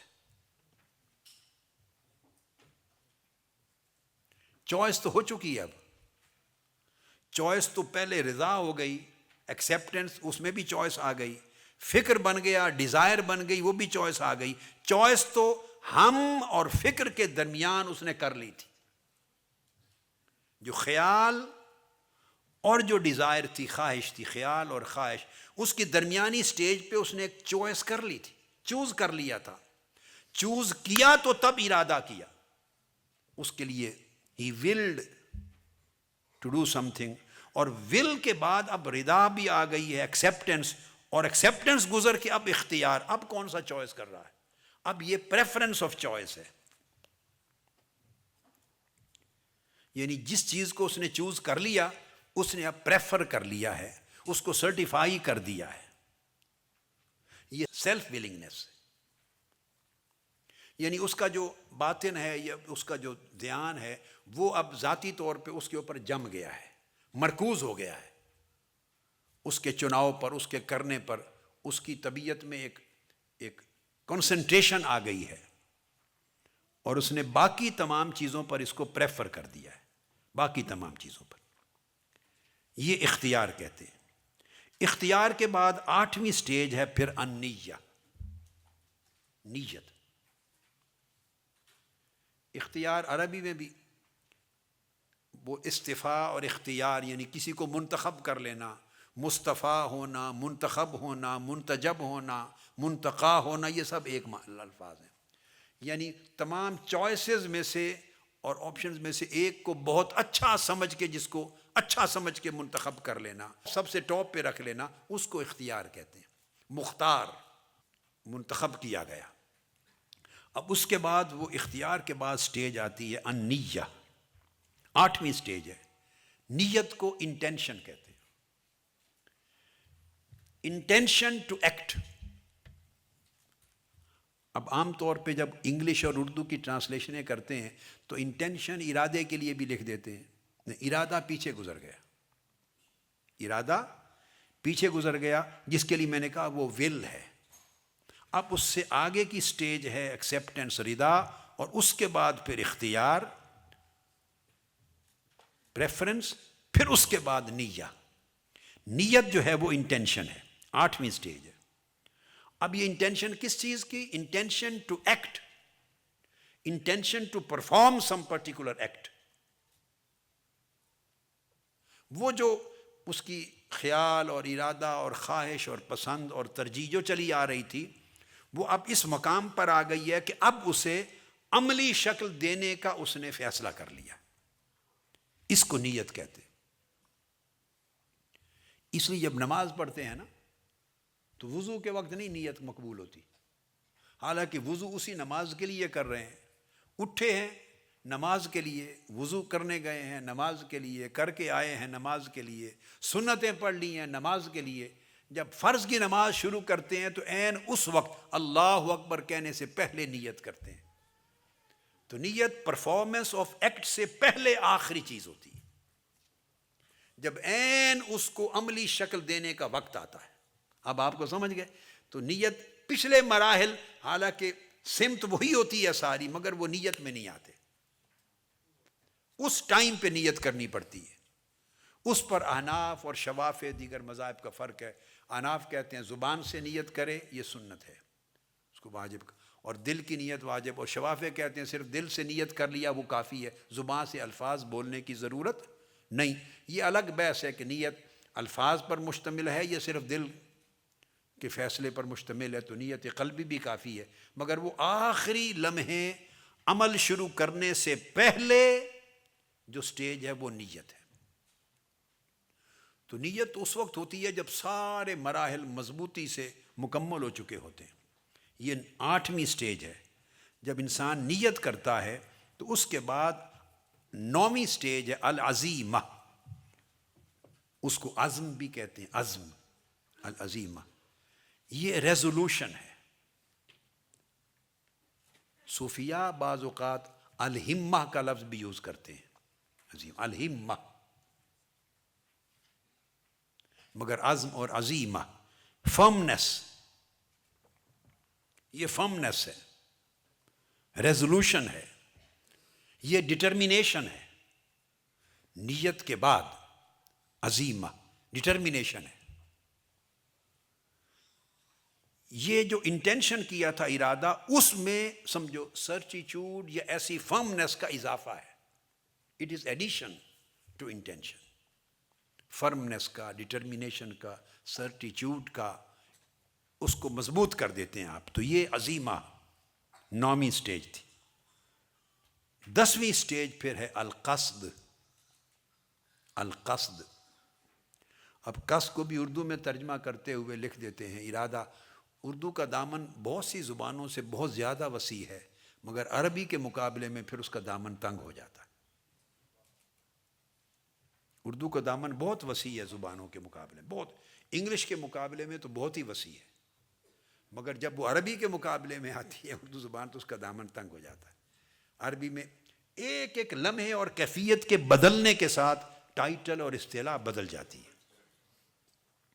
تھوڑی سی کیفیت بدلنے سے. تو اردو اتنی سب چیزوں کو کور نہیں کرتی زبان. تو القصد یہ جو ہے یہ ہے فائنل ڈیسیژن. ڈٹرمینیشن کے بعد اب فائنل ڈیسیژن ہے، اس کو القصد کہتے ہیں. 10 درجے مکمل ہو گئے، یہ چھپے ہوئے تھے سارے. اب آپ دیکھ لیں 10 مرحلے ہیں جو نظر نہیں آتے، جو باطن میں چلتے ہیں، اور انسان ان 10 مراحل کے اندر ایک کشمکش کا شکار رہتا ہے. 10 مرحلوں کے بعد وہ جو خیال چلا تھا، آیا تھا اور چلا تھا، ان مرحلوں سے گزرتا گزرتا وہ منتقل ہو جاتا ہے عمل میں. اس کو فعل کہتے ہیں. وہ 11ویں سٹیج ہے. میں نے جو 10 کہے تھے وہ 10 فعل سے پہلے کے مرحلے تھے. فعل سے پہلے یہ سارے مرحلے دل کے اندر چلتے ہیں. دل ان کے اندر مبتلا ہوتا ہے. دل اور مائنڈ کہیں، ہارٹ کہیں، سول کہیں، یہ ساری چیزیں ایک الگ سبجیکٹ ہے کہ کیا فرق ہے مائنڈ اور ہارٹ اور سول میں، وہ سبجیکٹ الگ ہے. مگر بنیادی طور پہ یہ 10 سٹیجز ساری دل پہ وارد ہوتی. دل ان احوال میں سے گزرتا ہے، کیفیات میں سے، اور ان سچویشنز کو فیس کرتا ہے، اور یہ سب کچھ دل میں ہو رہا ہوتا ہے. یعنی آپ کہہ لیں دل و دماغ میں ہو رہا ہوتا ہے. آپ کو سمجھنے میں آسانی ہو جائے گی. سب کچھ آپ کے مائنڈ اور ہارٹ میں ہو رہا ہوتا ہے، اسی کو سول کہتے ہیں. اس کے اندر یہ بیت رہا ہے. اور اب جب فائنل ڈیسیژن ہو جاتا ہے قصد کا، تو اس کے بعد کوئی روک نہیں سکتا، پھر وہ عمل ہو جاتا ہے، فعل صادر ہو جاتا ہے، ظاہری فعل صادر ہو جاتا ہے. یہ 11ویں سٹیج ہے. اب وہ ظاہر ہو گیا، فزیکل اپیئرنس ہو گئی. اب وہ جو فعل اس نے صادر کیا، اس کے ریزلٹ کے طور پہ دل پہ پھر سیاہی لگ گئی. وہ فعل صادر ہونے سے پہلے تک جو کچھ تھا اللہ پاک اس پہ معافی دے دیتا. پورے 10 مرحلوں پر اللہ معاف کرتا ہے. 10 مرحلوں پر اللہ معاف کر دیتا. جب اس نے اس کو فعل کی شکل دے دی، وہ اپیئر ہو گیا فزیکلی، عمل بن گیا، تو اس کے اوپر اجر. اگر نیکی کا تھا تو نیکی کے لیے اجر تو ہم سے شروع ہو گیا، اور اگر گناہ کا ہے تو 10 پورے مرحلے گزرنے تک اس کے اوپر بدی کا گناہ نہیں لکھا گیا. جب وہ فعل میں منتقل ہوا تو اس کے اوپر ایک گناہ لکھا جاتا ہے. اور اگر وہ کنٹینیو کرے، اس پر فعل میں اور عمل میں تکرار ہو، اور وہ کنٹینیوس ہو جائے اور زندگی اس کے ساتھ مسلسل گزرے، تو کنٹینیوٹی کی وجہ سے وہ پھر وہ السیرہ بن جاتا ہے. اس کو کریکٹر کہتے ہیں. پہلے عمل تھا 11واں، اور وہ مسلسل بار بار زندگی کی چلتا رہے، عادت بن جائے، زندگی میں عادت بن جائے، تو وہ سیرت میں کنورٹ ہوتا ہے. اس کو آپ کریکٹر کہتے ہیں، کنڈکٹ کہتے ہیں، بیہیویئر کہتے ہیں. تو اگر آپ آخری مرحلے پر، جو مرحلہ تھا ظاہری عمل کے، گناہ کے عمل کے صادر ہونے کا، قصد پر جا کے روک لیں اور گناہ کے عمل کو اپیئر نہ ہونے دیں، عمل کو روک لیں قصد پر، اگر اتنی ایفرٹ کر لیں جو بہت مشکل ہے، مگر اتنی ایفرٹ کوئی کر لے تو وہ عابدین کا درجہ اس کو ملتا ہے. اس کو کہ یہ عبادت گزاروں کا مقام ہے. کیا؟ یہ عبادت گزاروں کا مقام ہے مؤمنین کے لیے، کہ پچھلے سارے معاف ہو گئے تو اس نے مزید جو سیاہی مرتب ہونی تھی دل پر، اور دل موت کی طرف جانا، مریض ہونا تھا، موت کی طرف جانا تھا، اس سے اس نے روک لیا۔ تو یہ عام مومنین کی صورت ہے۔ یہ جو معاملہ قلب ہے، یہ حفاظت کہ دل کو مزید نقصان پہنچانے سے، پہلے دل کمزور تھا، اس کو روک نہیں سکا، مگر اب برا عمل ہو جانے کے بعد اس پر سیاہی آئے گی، سیاہی آئے گی، اور وہ مزید بیمار ہوگا، اور اس میں بدبختی اور شقاوت کا آغاز ہوگا۔ اس سے اگر آپ نے خود کو روک لیا آخری سٹیج پہ جا کے، تو یہ حفاظت ہے قلب کی مومنین کے درجے میں۔ یہ سٹیج ہے مومنین کی، عام بلیورز کی سٹیج ہے کہ آپ نے ہارٹ کو فردر ڈیمیج سے پروٹیکٹ کر لیا۔ It is protection of your heart from further damage. اور اگر آپ نے اس سے ایک درجہ پہلے قصد کے مقام پر ہی روک دیا، یہ عمل صادر ہونے سے روکا، فعل بننے سے، تو آپ کا شمار یعنی مؤمنین میں حفاظت قلب کرنے والے مومن کے طور پہ ہوا۔ اگر ایک درجہ اور پہلے روک لیا، قصد کا درجہ جو میں بیان کر چکا ہوں، جو درجہ تھا آپ کے فائنل ججمنٹ کا، اس سٹیج پہ روک لیا، تو اس کو یہ درجہ مجتہدین کا کہلاتا ہے۔ وہ عبادت گزار تھے، یہ عبادت گزاروں میں مجتہد تھا کہ جس نے فائنل ججمنٹ ڈیسیژن ہونے پر ہی وہیں ختم کر دیا، وہ بطور فعل صادر ہونے کی نوبت یا وہ حرکت ہی نہیں آئی۔ یہ مجتہدین کا درجہ ہے۔ اور اگر آپ نے عزم کے درجے پر، اب میں پیچھے کی طرف چل رہا ہوں، فائنل آپ کو بتا دیا، پیچھے عزم کے درجے پر، اور عزم کا درجہ میں نے آپ کو بتا دیا فرمنس، ڈٹرمینیشن، اس درجے پر دل کی حفاظت کر لی۔ یہ معاملہ قلب ہے، اس درجے پر حفاظت کر لی، معاملہ قلب کی، دل کے معاملے کی، تو یہ درجہ انابت ہے، منیبین کا درجہ ہے۔ منیبین، MUNIBEEN، منیبین کا درجہ ہے، یعنی انابت والے۔ یہ توبہ سے اونچا درجہ ہے، یہ توبہ میں اونچا درجہ ہے، اس پہ روک لیا، درجہ ہے حفاظت قلب کا۔ پھر اس سے پہلے نیت کا درجہ تھا، نیت جس کو میں نے آپ کو کہا تھا انٹینشن تھا عمل کا۔ تو نیت کے درجے پر اگر آپ نے برائی سے یا گناہ سے دل کو روک لیا، تو یہ زاہدین کا درجہ ہے، زاہدین کا درجہ ہے۔ اور اگر آپ نے اختیار کے درجے پر روک لیا، جو پریفرنس آف چوائس تھی، یہ متقین کا درجہ ہے۔ گناہ کے خیال کو اختیار کے درجے پر، پریفرنس آف چوائس کے درجے پر روک لیا، تو یہ متقین کا درجہ ہے۔ اور اس سے قبل اب ارادہ جو میں نے کہا تھا، تو ول اس کے درجے پر اس سے پہلے روک لیا، تو ان لوگوں کو مریدین کہتے ہیں، کہ جو گناہ کی چوائس کو پریفر ہی نہیں کرتے، وہ مرید ہوتا ہے۔ جو گناہ کی چوائس کو پریفر ہی نہیں کرتے، یعنی اس کو پسند ہی نہیں کرتے، اس کے ساتھ سیٹسفائیڈ ہی نہیں ہوتے، اس سے پلیئر ہی فیل نہیں کرتے، یہ مرید ہے۔ اور مرید تبھی بنتا ہے جب اس کا ارادہ اللہ اور اس کے رسول کے لیے خالص ہو جائے، وہ مریدین کا درجہ ہے۔ اور اس سے پہلے اگر اس نے حفاظت کر لی اپنے دل کی فکر کے درجے میں، فکر کے درجے میں دل کی حفاظت کر لی، تو وہ مخلصین کا درجہ ہے۔ تھاٹ کو ہی نکال کے پھینک دیا، فکر ہی نہیں آنے دی، یہ مخلصین کہتے ہیں، اللہ کے مخلص بندے۔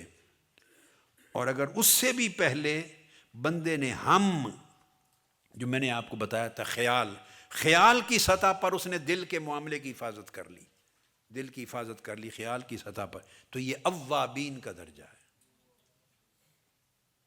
اوابین کا درجہ ہے۔ اور خیال سے قبل اگر اس نے حدیث نفس، جب اس کی گونج ایک بار گزر گیا تھا خیال، اور اس کی گونج سنائی دی تھی دوبارہ، تو گونج کے وقت، حدیث و نفس کے وقت پر اس نے اگر دور کر دیا، اس کو دفع کر دیا، حفاظت کر لی، دل کی حفاظت، تو وہ مقربین کا درجہ ہے، مقربین کا درجہ۔ مقربین کے درجے سے ولایت شروع ہو جاتی۔ اس نے حدیث النفس سے مواخذہ کر لیا اور متنبع ہو گیا، تنبع کہتے ہیں، یعنی بیدار ہو گیا۔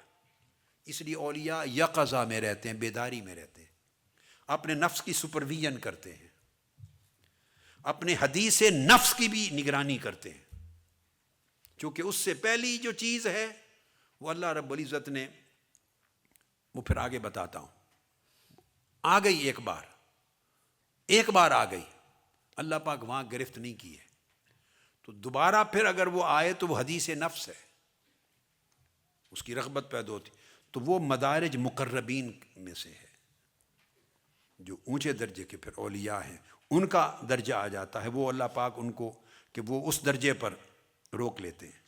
اور اس سے پہلے خطرات، خواطر، جو خاطر میں نے کہا، اگر اس درجے پر وہ خطرہ آیا، وارد ہوا خطرہ، اسی لمحے دل کی حفاظت کر لی، تو وہ سب سے اونچے مرتبے کے اولیاء صدیقین کا درجہ ہے۔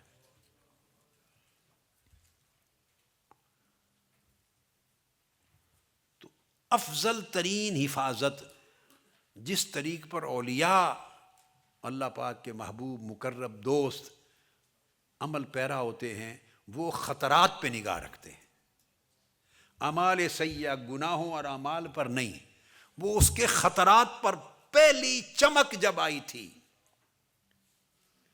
پہلی گزر جب ہوئی تھی اس خیال کی، وہ اسی وقت مواخذہ کرتے اور قلب کو محفوظ کر لیتے تاکہ دوبارہ وہ ادھر کا رخ نہ کرے اور نفس اس خیال کی طرف رجحان نہ کرے، اس کی آواز نفس کی وادی میں سنائی نہ دے، حدیث نفس نہ ہو، وہ اگلی نوبت دوسری نہیں آنے دیتے، اور اگر وہ بھی آ جائے تو مقربین اس کی بھی حفاظت کر لیتے، اور اگر وہ خیال بھی بن جائے تو اوابین اس کی حفاظت کر لیتے ہیں، اگر وہ فکر بن جائے تو مخلصین حفاظت کر لیتے ہیں، اگر وہ ارادہ بن جائے تو مریدین حفاظت کر لیتے ہیں، اگر وہ اختیار تک آ جائے تو متقین، تقوی والے متقی حفاظت کر لیتے ہیں، اگر نیت کے درجے پر آ جائے تو زاہد لوگ وہ مجاہدہ کرتے ہیں اور زہد عن دنیا سے اس کی حفاظت کر لیتے ہیں، اور اگر عزم کر ہو جائے پختہ ارادہ تو منیبین حفاظت کر لیتے ہیں، اگر فائنل سٹیج قصد کی آ جائے تو مجتہدین، ریاضت عبادت میں مجاہدہ کرنے والے، محنت اور ریاضت کرنے والے، اس کی حفاظت دل کی کر لیتے ہیں، اور اگر اس سے بھی گزر جائے تو عین عمل پہ آ جائے تو ایک بار عمل صادر ہوا تو اس بار اس کی حفاظت کر لی کہ دوبارہ عمل خاطر کی طرح پھر صادر نہ ہو، تو وہ عابدین حفاظت کر لیتے۔ تو محفوظ ترین صورت یہ ہے بچنے کی کہ آدمی ہمہ وقت نگاہ رکھے کہ کیا خیال گزرا، وہاں سے شروع کرے تو اسی وقت روکیں، اگر وہ چوک گیا دوبارہ آ گیا تو آپ جب سپروائز کر رہے ہوں گے، نگرانی کر رہے ہوں گے، تو چلو پہلی سٹیج پہ نہیں تو دوسری پر حفاظت کر لیں گے، چوکیداری کرنا، یہ نفس کی چوکیداری ہے، نگہبانی ہے۔ ہم جب نگہبانی نہیں کرتے، چوکیداری نہیں کرتے، گارڈ بن کے حفاظت نہیں کر رہے ہوتے، تو سٹیپ بائی سٹیپ وہ چیزیں جو دلوں کو مردہ کرنے والی ہیں اور پھر دلوں کو سیاہ کرنے والی ہیں، وہ چیزیں بڑھتی چلی جاتی ہیں، حتیٰ کہ ایک سٹیج آتی ہے کہ ہمارے کنٹرول میں نہیں رہتا۔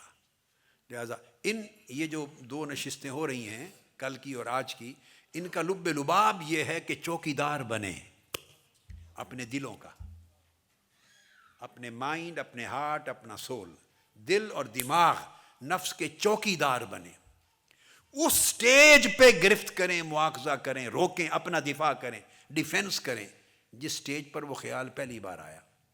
سرحدوں پر جب آپ فوجیوں کو دیکھیں نا، یہ جو آرمیز ہوتی ہیں تو ان کی کئی ڈیفنس لائنز ہوتی ہیں، جہاں سے دشمن حملہ آور ہوتے ہیں نا، آپ مثلا لاہور میں ہم نے دیکھا ہے، باقی تو اور کسی جگہ موقع نہیں ملا، جب یہ واگا بارڈر ہے یا کیا جلو موڑ سے آگے جائیں تو واگا بارڈر کی طرف جائیں تو مختلف ڈیفنس لائنز آتی ہیں. یہ پہلی ڈیفنس لائن ہے، پھر اس کے بعد اگلی، پھر اس کے بعد اگلی. بارڈر تو آخری جا کے آتی ہے. تو کوشش کرتے ہیں کہ بارڈر پہ ہی روک لیں. یہ ہے خواطر کو روکنا. بارڈر کراس کر کے دشمن اگر آ گیا، بعض اوقات حملے ہوئے تو 1965 کی جنگ میں کہتے ہیں کہ وہ 3 ڈیفنس لائنز کراس کر کے تو لاہور کی ابتدائی آبادی تک آ گئے تھے انڈینز. تو ڈیفنس لائن اور آپ کو پتہ ہے سیالکوٹ میں آئے تو وہ بم باد کے ٹینکوں کے نیچے پھر گھس گئے کہ تو بچانا پڑ گیا تھا ملک. یہ سنا ہوگا 1965 کی وار میں. وہ اس لیے کہ جب آپ کی ڈیفنس لائنز ٹوٹ جاتی ہیں تو پھر اس طرح بچانا پڑتا ہے. یہ مجتہدین کا درجہ ہے. یہ مجتہدین کا درجہ ہے کہ ٹینک چڑھا ہے جب آپ کے اوپر تو ان کے نیچے اڑا کے اپنے آپ کو بچا لیں. وہ آخری حد ہوتی ہے، ہر کوئی نہیں کر سکتا. لہذا پہلی فائٹ بارڈر پہ ہی ہوتی ہے. خاطر آئے خطرات اور وہیں دفاع کر لیا تاکہ دوبارہ حدیث نفس نہ بنے. حدیث نفس سیکنڈ ڈیفنس لائن ہے، ہم تیسری ڈیفنس لائن ہے، فکر چوتھی ڈیفنس لائن ہے، ارادہ 5ویں ڈیفنس لائن ہے، رضا 6ٹھی ڈیفنس لائن ہے، اختیار 7ویں ڈیفنس لائن ہے، نیہ 8ویں ڈیفنس لائن ہے، عزم عزیمہ 9ویں ڈیفنس لائن ہے، قصد 10ویں ڈیفنس لائن ہے. اس کے بعد پھر فیل صادر ہو جاتی، پھر توبہ شروع ہو جاتی. اور اللہ کا کرم دیکھیے کہ گناہ ہو بھی جائے تب بھی اس نے پھر ایک ڈیفنس لائن دی ہے اور وہ توبہ ہے. وہاں سے بھی پلٹ جاؤ، وہاں سے بھی پلٹ جاؤ، یہ سارے گناہ اللہ معاف کر دے گا بندے کی کمزوریوں کو جانتے ہوئے. لیکن یہ سب بندہ اپنے آپ کو آزمائش میں ڈالتا ہے، اور جب یہ چیز گزر جاتی ہے پھر اس کے اندر اتنی طاقت نہیں ہوتی کہ وہ اس کو روکے. لہٰذا آپ ہمیشہ چوکیداری کریں، خواطر کی، حدیث نفس کی، ہم کی، فکر کی، ارادے کی. پہلے 5 ڈیفنس لائنز جو ہیں اپنی اپنی طاقت کے مطابق اس پر محنت کریں. اور 6ٹھی ڈیفنس لائن ہے، اختیار کی ڈیفنس لائن ہے. 7 ڈیفنس لائن تک بھی چلیں تو آپ کے لیے ایزی ہے. 7ویں ڈیفنس لائن تک بھی روک لیں ہر ایک. تو اس پر محنت کرنے سے ہوگا، ایسے زیارت کرنے سے نہیں ہوگا. بھی چلو زیارت کر لیتے ہیں تو سارا ہی ہو جائے گا. اس طرح ڈیفنس نہیں ہوتے. حاضری دے آتے ہیں، دعا کروا آتے ہیں تو ڈیفنس ہو جائے گا، ایسے نہیں ہوتا. اگر خالی زیارت اور دعا سے ڈیفنس ساری ہو جاتی تو اولیاء کرام ان چیزوں کو کبھی ذکر ہی نہ کرتے. وہ ایک ہی بات کہہ دیتے، صرف زیارت کر لیا کرو سارے ڈیفنس اپنے آپ ہو جائیں گے. ایسا نہیں ہوتا. زیارت، صحبت، دعا، عقیدت، تعلق، محبت، پیروی، یہ ساری چیزیں طاقت دیتی ہیں، آپ کے ڈیفنس کو مضبوط کرتی ہیں. مگر ڈیفنس کرنے والے تو بنے نا. آپ ڈیفنس ہی نہ کر رہے ہوں تو زیارتیں کیا کریں گی، زیارت اور عقیدت کیا کرے گی. انہوں نے طاقت دینی ہے. آپ اپنی اینٹیں رکھیں تو زیارت اور صحبت سیمنٹ کر دے گی، اینٹوں کو سیمنٹ کر دے گی. اور اگر آپ اینٹیں رکھنے کے لیے تیار نہ ہو، دیوار بنانے کے لیے تیار نہ ہو، تو پھر وہ زیارت اور صحبت اور رفاقت اور عقیدت اور محبت وہ کیا کرے. نہ گارا لگا رہے ہیں، نہ سیمنٹ لگا رہے ہیں، کیا کریں. اینٹیں ہی نہیں رکھ رہے. بھائی اینٹیں کم سے کم رکھیں، پکی اینٹیں نہیں تو کچی دیوار ہی بنا لیں، تو گارے سے پھر زیارت اور صحبت اور نسبت اور تعلق اس کو سیمنٹ کر دے گی. آپ میری بات سمجھیں نا. آپ کی روش یہ ہے، یا آپ سے میری مراد ہم لوگوں کی اور امت مسلمہ میں عام لوگوں کی روش یہ ہے کہ اینٹیں ہی نہیں رکھنے کے تیار، دیوار بنانے کو تیار نہیں، تو سارا کام عقیدت سے ہی ہو جائے گا. کبھی اکیلا دیکھا، اکیلے سیمنٹ نے کبھی ڈیفنس کر لیا ہو؟ سیمنٹ نے کبھی آپ کے گھر کے کمرے بنائے ہیں؟ سیمنٹ نے بتائیں. گارا سیمنٹ ہی پکا کرتا ہے نا، مگر اس نے کبھی دیوار بنائی ہے؟ کیوں؟ وہ کہتا ہے میں تو اینٹوں سے لگتا ہوں، اینٹوں کو جوڑتا ہوں اور پکا کرتا ہوں. تو اگر اینٹیں ہی نہیں آپ نے رکھی تو سیمنٹ کیا کرے گا. لہٰذا یہ جو باقی تمام چیزیں جس پر آپ کرتے ہیں تکیہ، یہ سمجھے سیمنٹ ہے. اور آپ کی یہ کاوش، چوکیداری، نگرانی، اطاعت گزاری، یہ اینٹیں ہیں. یہ اینٹیں آپ رکھیں گے تو سیمنٹ کوئی لگائے گا، اس سے دیوار پکی ہو جائے گی. یہ بات میری سمجھ میں آ گئی ہے؟ اب یہ دیکھ لیں جب خاطر آیا، خواطر آئے یا خطرات آئے، خواطر میں نے کہا اچھے بھی ہیں برے بھی ہیں، تو اس وقت دونوں چیزیں ہیں۔ اگر برا کوئی خطرہ لاحق ہوا تو اس کو روکنے کے لیے ٹریٹمنٹ چاہیے، اور اچھا خطرہ اگر آیا تو اس کی حفاظت کرنے اور پروموٹ کرنے کے لیے اس کے لیے ٹریٹمنٹ چاہیے۔ یہ اب اس سے اگلا چیپٹر شروع ہو رہا ہے اسی ہی کے اندر، اسی کتاب قلب میں سمجھ گئے نا؟ یعنی میں آپ 10 مراحل کرا دیے۔ جب اچھا خیال آیا تو اب آگے کچھ تو کرنا ہے نا، آیا خیال گزر گیا، اب آپ نے ویجیلنٹ ہونا ہے، ویجیلنٹ۔ میں نے کہا چوکی داری، گارڈ بنے، چوکی داری کریں، نگہبانی کریں۔ تو کرنا کیا ہے؟ ایسا تو نہیں ہوتا بھئی آپ چوکیدار بن کے بیٹھے ہیں گلی میں، جو پرانے زمانوں کی گلیاں ہیں اور محلے اور جو مختلف آبادیوں میں، چوکیدار بن کے ڈنڈا سوٹا لے کے بیٹھے ہوئے ہیں، اور چور آ گئے اور آپ کے سامنے کسی کا دروازہ بھی توڑ رہے ہیں، ڈاکو آ گیا گھس بھی رہے ہیں، آپ بیٹھے ہوئے ہیں آرام سے، چوری ہو گئی ہے، چلے گئے، آپ کیا کر رہے ہیں؟ میں چوکی داری کر رہا ہوں۔ یہ کیا چوکی داری کر رہے ہیں؟ آپ کے سامنے چوری ہو گئی ہے، چوری بیٹھے کروا رہے ہیں، کہتے ہیں چوکی داری کر رہا ہوں۔ تو چوکی دار کا مطلب ایسے بیٹھے رہنا تو نہیں ہوتا نا، ڈنڈا سوٹا پکڑ کے، کچھ کرنا ہی ہوتا ہے نا۔ جب چور آئے تو اس کو روکنا ہے۔ تو کیسے روکیں گے؟ یہ آپ کی فطرت بتا دے گی۔ کوئی شور شرابہ کریں گے، ان ملکوں میں آپ گولی نہیں چلا سکتے، حملہ نہیں کر سکتے، تو شور شرابہ کریں گے، ٹیلی فون کریں گے، پولیس کو بلائیں گے، ہنگامہ کریں گے، کھپ شپ ڈالیں گے، لوگ نکل آئیں گے، پولیس آ جائے گی، کوئی اسپیشل نمبر ہوگا فون کا، ایسے ہی کرتے ہیں نا، آ جائے گی، کچھ نہ کچھ یہ کریں گے نا۔ یہی جب خاطر آ جائے سمجھے چور ہے۔ اگر آپ چوکی دار ہیں تو جب وہ آ جائے، خطرہ آ جائے، تو کچھ نہ کچھ کرنا ہوگا۔ کہیں ٹیلی فون کریں، کوئی شور شرابہ کریں، کوئی رولا ڈالیں، کوئی ہنگامہ کریں۔ میری بات آپ سمجھ رہے ہیں بات کو؟ کچھ کرنا ہوگا، ویلا نہیں بیٹھنا۔ کچھ کریں گے تو چور چوری کے بغیر واپس چلا جائے گا، ورنہ چوری کر کے جائے گا۔ لہٰذا اگر برا خیال آئے تو اس کو روکنے کے لیے ہمت کرنی، کچھ عمل کرنے، دوبارہ نہ آئے، ڈیفنس کرنا۔ اور اگر اچھا خیال آئے تو اس کو سیکیور کرنا ہے۔ وہ گزرتے گزرتے ایک لائٹ آ گئی ہے، ایک چمک، ایک کرن آئی ہے، تو پھر آپ نے اس کے پیچھے پڑنا ہے۔ وہ کرن، وہ لائٹ، وہ دوبارہ آ جا، تھوڑی دیر زیادہ رہ جا، پھر اس کو اور لانے کی کوشش کرنی ہے۔ ابتدا ایسے ہوتی ہے۔ میں بہت سی باتیں پروسیس کی نہیں بتا سکتا آپ کو۔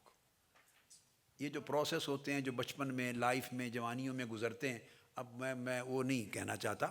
جب یہ لائٹ آنا شروع ہوتی ہے تو پہلے جگنو کی چمک کی طرح ہی آتی ہے، پھر آپ محنت کرتے ہیں، چوکیدار بن کے ایفرٹ کرتے ہیں اس کو سیکیور کرنے کی، تو پھر جو 1 سیکنڈ میں آئی چلی گئی تھی، اس کا پھر دورانیہ زیادہ دیر رہ جاتا ہے۔ دورانیہ زیادہ دیر رہ جاتی ہے، تھوڑا سٹے کرتی ہے وہ روشنی، کچھ دیر رہتی ہے، چمک رہتی ہے، پھر بجھ جاتی ہے۔ پھر آپ ایفرٹ کرتے رہتے ہیں، پھر وہ آتی ہے چمک۔ پھر جب آپ کی ایفرٹ اسی طرح جاری ہوتی ہے تو پھر پہلے سے زیادہ دیر رہتی ہے۔ اس طرح بعض اوقات ایک وقت ایسا آ جاتا ہے کئی منٹس بھی رہتی ہے۔ پھر بڑھتے بڑھتے تو جو لائٹ آپ دیکھیے آپ کے من میں 1 سیکنڈ یا سیکنڈ کا آدھا حصہ یا 10واں حصہ رہتی تھی، اب وہ 1 سیکنڈ رہ گئی، پھر وہ منٹ رہ گئی، پھر 2 منٹ رہ گئی۔ تو جب 2 منٹ رہ سکتی ہے تو 2 گھنٹے نہیں رہ سکتی۔ اور اگر چند منٹ، 10 15 20 منٹ، گھنٹہ رہ سکتی ہے تو وہ دنوں کے حساب سے نہیں رہ سکتی۔ اور اگر دنوں کے حساب سے رہ سکتی ہے تو کسی کے اندر عمر بھر نہیں رہ سکتی وہ روشنی۔ یعنی اس کا آنا اس بات کی دلیل ہے کہ جو آئی ہے وہ رہ بھی سکتی ہے، اور اگر تھوڑے ٹائم کے لیے رہ رہی ہے تو وہ ممکن ہو گیا نا رہنا، تو زیادہ ٹائم کے لیے بھی رہ سکتی ہے۔ تو ایسے لوگ بھی ہیں وہ جو قلب کے اس نور کے ساتھ پوری عمر جیتے ہیں۔ وہ جس نور کی بات سے ہم نے شروع کیا تھا نا موضوع کل، کہ ایسے بندے ہیں کہ جو نور کے ساتھ رہتے اور چلتے پھرتے ہیں اور لوگوں کو نور وہ پھر نور ان کا حصہ بن جاتا ہے۔ آتی ہے ایک کیفیت کے طور پر، کیا کیفیت؟ سب سے کم وقت کے لیے آنے والی چیز کو کیفیت کہتے ہیں، ایسے چٹکی کی طرح، اسے کیا کہتے ہیں؟ کیفیت۔ اور جو زیادہ دیر کے لیے آئے اور جائے، آئے اور جائے، آئے اور جائے، اس کو پھر حال کہتے ہیں، حالت کہتے ہیں۔ کیا کہتے ہیں؟ وہ کیفیت سے نکل جاتا ہے بندہ تو حالت میں آ جاتا ہے، وہ حال ہوتا ہے۔ اور حال میں اگر استمرار اور دوام آ جائے کہ وہ حال پھر قائم ہی رہے، بدلے نہیں، تو اس کو مقام کہتے ہیں، اس کو مقام کہتے ہیں۔ تو کچھ لوگ اہل کیفیت ہوتے ہیں، کچھ لوگ اہل حال ہوتے ہیں، کچھ لوگ اہل مقام ہوتے ہیں، اہل مقام ہوتے ہیں۔ یہ ساری چیزیں شروع وہیں سے ہوتی ہیں کہ وہ جو خواطر آتے ہیں، نیک آئے تو انہیں سیکیور کرنا، انہیں پروٹیکٹ کرنا۔ ویجیلنس کیا ہے؟ اس بات پہ غور کرنا کہ یہ کیوں آئی روشنی، اور ویجیلنس کیا ہے؟ اس بات پہ غور کرنا کہ یہ اندھیرا یعنی برا خیال کیوں آیا۔ بس وہاں اس جگہ کو پکڑنا ہے۔ دونوں کا ریزن ہے۔ غلط خیال آیا تو کوئی جگہ آپ کے اندر اس نے پائی نا کہ یہاں تھوڑی سی گنجائش ہے میری، شاید میرا کام آگے بن جائے، تو وہ پھر خیال برا آیا، تھوڑا سا انٹر ہوا۔ تو آپ نے ویجیلنس یہ ہے، چوکیداری یہ ہے، آپ بیٹے سمجھ نہیں ہے نا ساری چوکیداری یہ ہے کہ آپ ویجیلنٹ ہو کر اس کا جائزہ لیں کہ یہ کیوں آیا۔ پھر اللہ والے لوگ کیا کرتے ہیں؟ جو اللہ کی طرف جانا چاہتے ہیں، اللہ والے سے جو اللہ کی طرف جو دل کو مردہ نہیں چاہتے کہ ہو جائے، زندہ کرنا چاہتے ہیں، وہ پھر دیکھتے ہیں کہ پورے دن کا جائزہ لیتے ہیں، میں نے کیا کام کیا، یہ تاریکی کیوں آئی، گناہ کا خیال کیوں آیا۔ تو کوئی چیز اسے اپنائیت کی ملی ہے، پھر سارے دن کا جائزہ لینا ہوتا ہے۔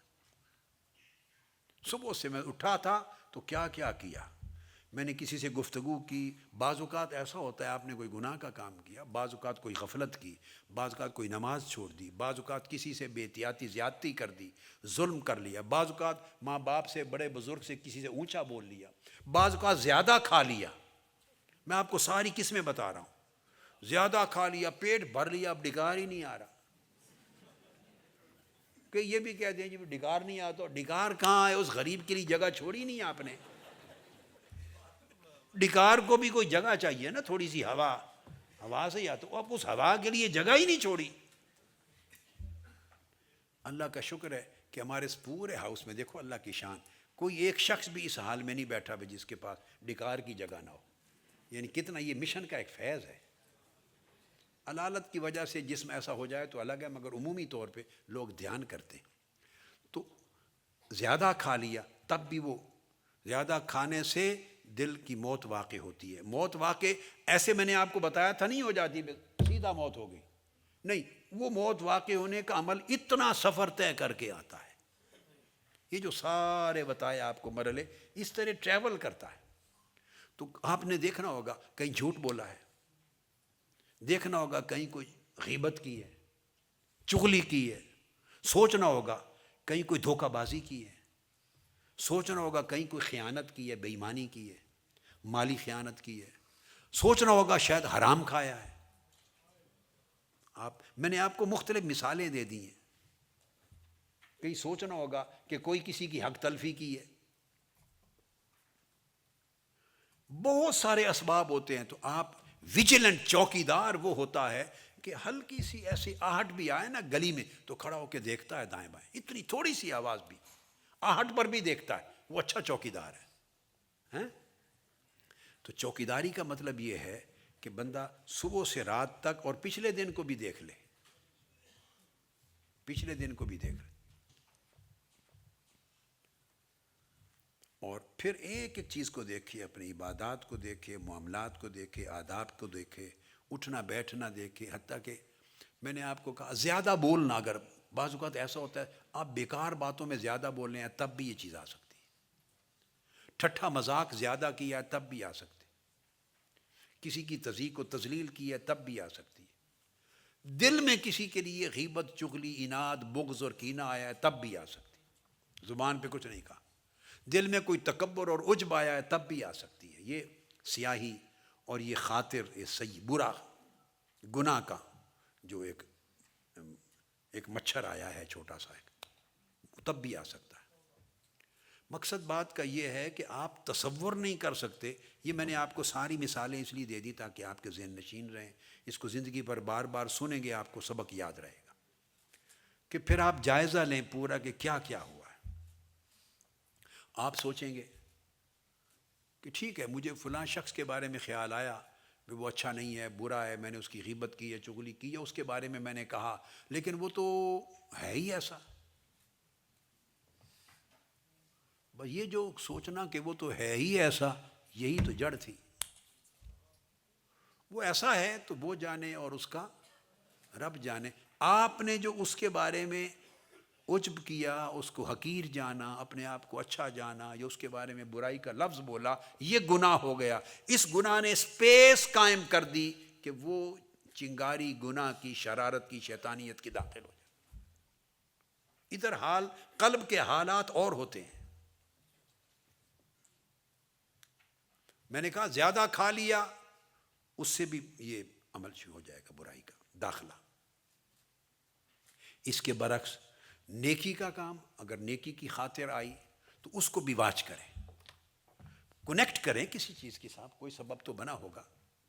عبادت کی، درود پاک زیادہ پڑھا، طاعت عبادت کی، کسی کی نیکی خیر خواہی کی، کسی غریب کی مدد کی، کسی یتیم کی پرورش کی، کسی کو غریب کو کھانا کھلایا، مہمان آیا تو اس کی خاطر تواضع کہ عزت سے مہمان کو ڈیل کیا، بیوی سخت بولی تو آپ نے نرمی کے ساتھ گزارا کر لیا، اور شوہر سخت بولا تو بیوی نے نرمی سے خاموشی کر لی۔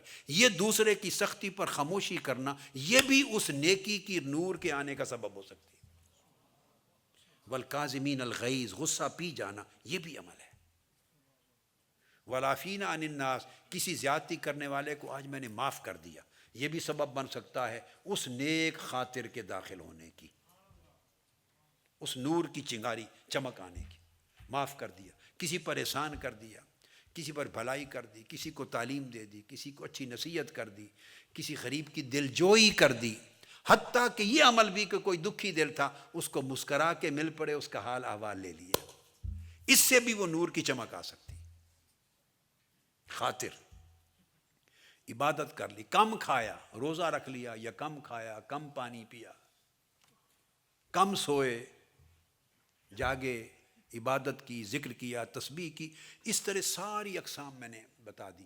تو ان میں سے ویجیلنٹ ہونا ہے کہ کس چیز کے ساتھ وہ چیز آتی ہے، پھر آپ اس کو دہرائیں گے، اس کو اور ایڈ کریں گے، بار بار اس عمل کو، اس نیک عمل کو اپنے بار بار کریں گے، بار بار کریں گے، مگر یہاں یاد رکھ لیں وہ بار بار کرتے ہوئے یہ نگاہ میں نہ رہے کہ وہ چمک کے لیے کر رہا ہوں،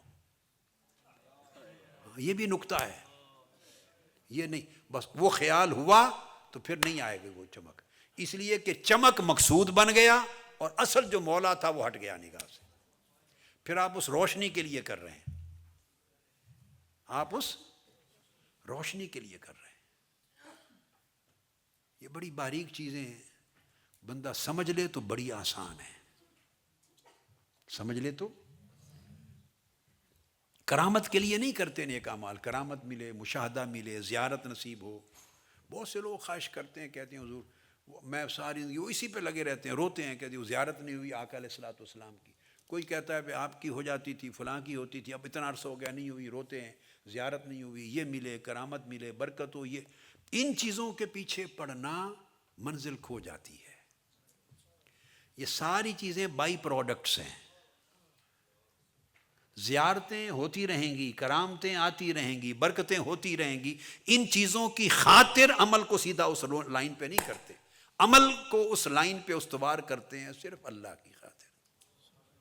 اس کی مرضی چاہے کچھ دکھا دے، مرضی ساری زندگی نیک عمل کرتے رہیں، تہجد پڑھتے رہیں، عبادات کرتے رہیں، عمر بھر ایک زیارت بھی نہ کرائے۔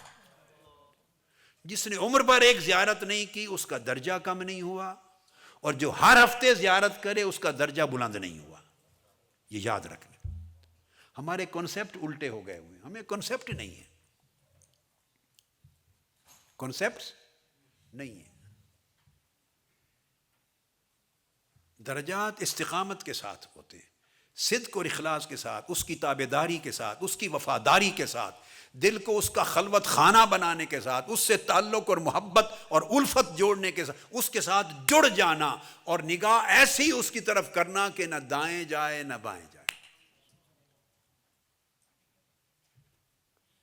ما زاغ البصر وما طغى، نگاہ نہ ادھر بھٹکی نہ ادھر گئی، بس اس کی طرف، اس کو تکتے رہنا۔ اب اس مالک کی مرضی، محبوب کی مرضی آپ کے خوابوں میں آئے یا نہ آئے، وہ آپ کو برکتیں کرامتیں دکھائے یا نہ دکھائے، پردہ اٹھائے یا نہ اٹھائے۔ دیکھیے اگر پردہ نہ اٹھے تو اس کا مطلب یہ کبھی نہیں ہوتا کہ سفر طے نہیں ہو رہا۔ اس کی مثال گاڑی کی طرح، آپ ٹرین پر جاتے ہیں تو ٹرین کی ونڈوز ہوتی ہیں اور اس میں پردے لگے ہوتے ہیں۔ آپ اگر ونڈو بند کر دیں، پردے بند کر دیں، تو دائیں بائیں کچھ نظر آئے گا؟ جی نظر نہیں آئے گا نا، تو نظر کچھ نہیں آئے گا، تو اچانک پتہ چلے گا کہ ٹرین جا کر کوپن ہیگن رک گئی، اچانک پتہ چلے گا کہ مالمو رک گئی، اچانک پتہ چلے گا کہ اٹلی جا کے رک گئی، اچانک اسپین رک گئی، آپ جرمنی پہنچ گئے۔ تو منزل پہ پہنچتی ہے کہ نہیں ٹرین؟ آپ کہیں تو نظر ہی کچھ نہیں آ رہا دائیں بائیں، تو اس کا مطلب ہے میری ٹرین چل ہی نہیں رہی۔ اگر نظر کچھ نہ آئے تو کیا مطلب ہے؟ ٹرین چلی نہیں، کھڑی ہوئی ہے اسٹیشن پر؟ نہیں بھائی، دائیں بائیں نظر آنا اور دھندا اور قصہ ہے، اور ٹرین کا چلنا۔ ڈرائیور جو گاڑی چلا رہا ہے اس کو آپ کیا کھڑکی کھول کے بیٹھے ہیں، بند کر کے بیٹھے ہیں؟ اس کو آپ کے کھولنے بند کرنے سے سروکار نہیں ہے۔ ٹرین چلتی جا رہی ہے، ٹرین چلتی جا رہی ہے۔ اب وہ مالک کی مرضی ہے، کسی کی کھڑکی ہو اس نے پردہ ڈالا ہوا ہے، ممکن ہے اس کی کھڑکی خراب ہو، پردہ نہ ڈالے تو گرد آئے گا اس پر، اس نے گردے سے بچانے کے لیے کھڑکی بند کر رکھی ہے۔ ٹرین تو چلی جا رہی ہے نا، کیا پتا آپ میں سے کس کی کتنی کھڑکیاں خراب ہیں۔ اگر تھوڑی سی ایک چیز نظر آ گئی تو ساری زندگی آپ نے رہنا ہے نشے میں نے یہ دیکھا تھا، اور جب یہ خیال آیا کہ میں نے یہ دیکھا تھا، بس آپ پھر یہ میں رہ گئے اور وہ سے چلے گئے۔ یہ دیکھا تھا، یہ کیا ہے؟ آپ دیکھنے دکھانے میں دھندے میں رہ جائیں گے، مناظر دیکھیں گے کیا، اور جو اصل دیکھنے کی جدھر نگاہ کی ضرورت ہے ادھر دھیان ہٹ جاتا ہے۔ تو بعض اوقات اللہ چاہتا ہے کہ جن کا دھیان، وہ دیکھتا ہے کہ اگر ان کو چیزیں نظر آئیں، روحانی سفر کے دوران برکتیں نظر آ گئیں، کرامتیں نظر آ گئیں، پردے اٹھ گئے، ملائکہ نظر آ گئے، نور نظر آ گئے، ایسی کیفیتیں نظر آ گئیں، تو میرا یہ بندہ ان چیزوں میں پھنس جائے گا، الجھ جائے گا، ان میں گم ہو جائے گا۔ تو اللہ نہیں چاہتا میرا بندہ غیر میں گم ہو، دائیں بائیں کی چیزوں میں گم ہو، وہ چاہتا ہے بندہ سیدھا میری طرف آئے۔ تو جن کو سیدھا اپنی طرف لانا چاہتا ہے ان کو کہتا ہے کھڑکیاں بند کر دو، نہ ادھر دیکھو نہ ادھر دیکھو، اس ایک دھیان میں لگے رہو۔ اور جن کے بارے میں اللہ کو علم ہوتا ہے وہ جانتا ہے کہ اب یہ دائیں بائیں کے منظر ان کو اثر انداز نہیں ہوتے، یہ مرضی دیکھیں مرضی نہ دیکھیں متاثر نہیں ہوتے، ان کا دھیان نہیں ہٹتا، انہیں ما زاغ البصر و ما طغى کا فیض ملا ہوا ہے کہ نگاہ نہیں بھٹکتی نہ دائیں نہ بائیں۔ ان کے لیے پردے اٹھا دیتا ہے، وہ چاہیں تو ساری عمر دیکھتے رہیں، کیونکہ وہ ان کو پتہ ہوتا ہے کہ یہ چیزیں جو دیکھ رہے ہیں یہ مقصود نہیں ہیں، یہ گرد راہ ہیں، یہ ایسے ضمنی چیزیں ہیں۔ تو اس لیے ان چیزوں میں کچھ لوگ انوالو ہوتے ہیں، اس میں نہیں جانا کہ وہ دوبارہ روشنی نظر آئے۔ اس لیے نیک عمل نہیں کرنے، نیک عمل کا آبجیکٹو اور پیچھے جو انسینٹو ایک ہی رکھنا ہے، مولا کی رضا۔ کیا؟ مولا کی رضا۔ حضرت اسحاق بن ابراہیم ہیں، وہ فرماتے ہیں کہ اے بندے، اگر تیرا دل تھوڑا سا بھی اللہ کی طرف جھک جائے، ایک ذرہ برابر بھی اللہ کی طرف جھک جائے، اس کا رخ التفات اللہ کی طرف ہو جائے، یہ ساری کائنات کی بھلائیوں کے مل جانے سے زیادہ افضل ہے۔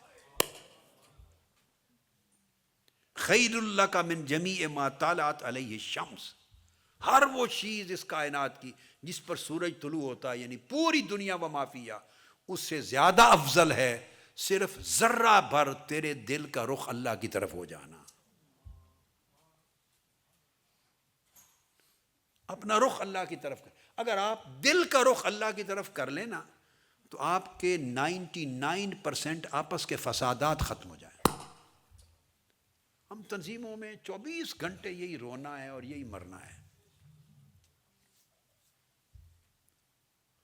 اس نے یہ کر دیا، اس نے یہ کیا، یہ ٹھیک نہیں، یہ میرے بارے میں یہ کہتے ہیں، یہ ہمارے بارے میں یہ کہتے ہیں، یہ کرتے ہیں، یہ فلاں ہیں، یہ ٹھیک نہیں ہے۔ ہم 24 گھنٹے اس گورکھ دھندے میں پڑے رہتے ہیں۔ اور یہ کیوں پڑے رہتے ہیں؟ نیک کام کرتے ہیں مگر التفات قلب اللہ کی طرف نہیں ہے، باقی چیزیں نظر آتی ہیں۔ اگر دل کا التفات اللہ کی طرف ہو جائے پھر یہ دھندے نظر ہی نہیں آتے، بندہ ان سے بے نیاز ہو جاتا ہے۔ تو فرمایا کہ جو شخص بھی اپنے دل کو ادنا سے شہوات سے، یعنی امپیور ڈیزائرز سے پاک کر لے، امپیور ڈیزائر سے اور نیگلیجنس، جو غبار الغفلات، ڈسٹ آف نیگلیجنس، غفلت کے ڈسٹ سے، غفلت تو آگے کی چیز ہے نا بڑی، غفلت تو یہ ہے کہ جس میں یعنی بندہ سو جاتا ہے، negligence, sleep of heedlessness ہے غفلت، اس میں تو بندہ ٹوٹلی نگلیکٹ کر دیتا ہے ضروری چیزوں کو، غفلت تو آگے چیز ہے۔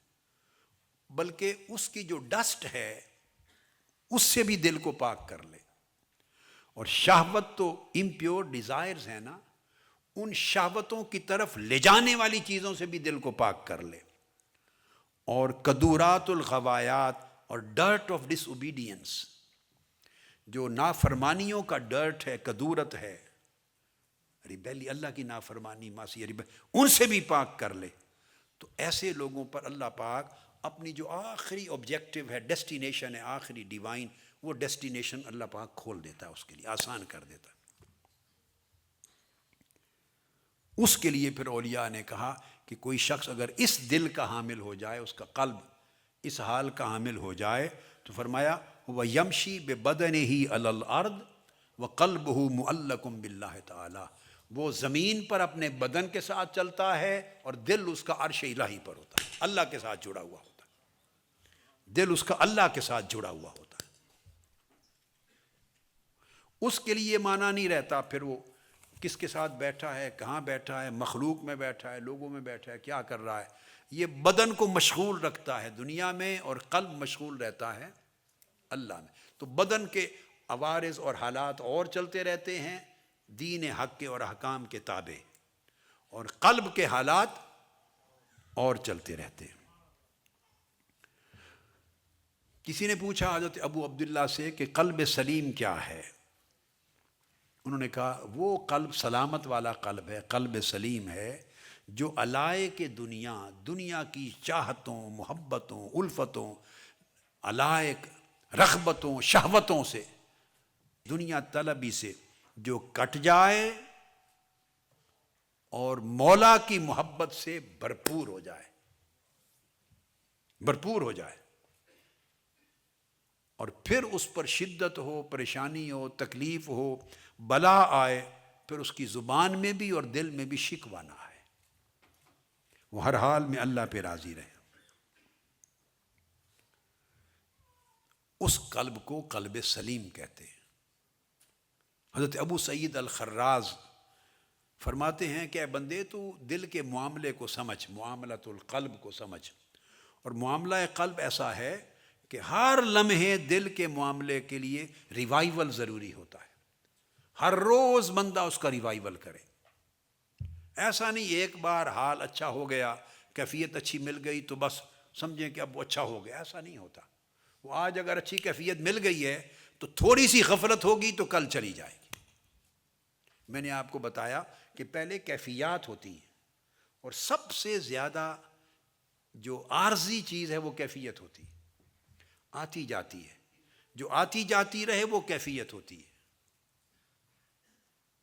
اور جو رہے مگر اس میں کمی بیشی ہوتی رہے اس کو حالت کہتے ہیں، حال۔ اور جو جم جائے اور کبھی نہ بدلے اس کو مقام کہتے ہیں۔ تو ہر کوئی ایک اچھے حال کے ملنے سے صاحب مقام تو نہیں ہو جاتا، اس لیے ضروری ہے کہ ہر وقت آدمی اپنی نگرانی چوکیداری کرے اور اپنے حال کی تجدید کرتا رہے، ریوائیو کرتا رہے۔ ہر روز آپ غسل کرتے ہیں کہ نہیں؟ جسم صاف و ستھرا رہے۔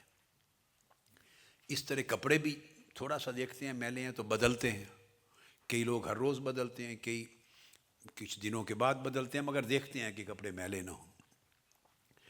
اسی طرح اعمال بھی تجدید مانگتے رہتے ہیں اور احوال بھی تجدید مانگتے رہتے ہیں، اور باطن کی کیفیات بھی تجدید مانگتی رہتی ہیں۔ تو کیفیات بھی روزانہ غسل مانگتی ہیں، قلب دل کے حالات بھی روزانہ کا غسل مانگتے ہیں، دل کو بھی روز غسل ملے، اور روز غسل کے لیے بندہ تلاوت کرے تدبر اور تفکر کے ساتھ، معانی قرآن کے ساتھ، قرآن میں فکر کرے یا تدبر کرے یا استغفار کرے یا نماز کرے، یکسوئی قلب کی دل جمعی کے ساتھ مراقبہ کرے، درود پاک پڑھے، دل جمعی کے ساتھ، دل کو حاضر کر کے اعمال صالحہ کرے۔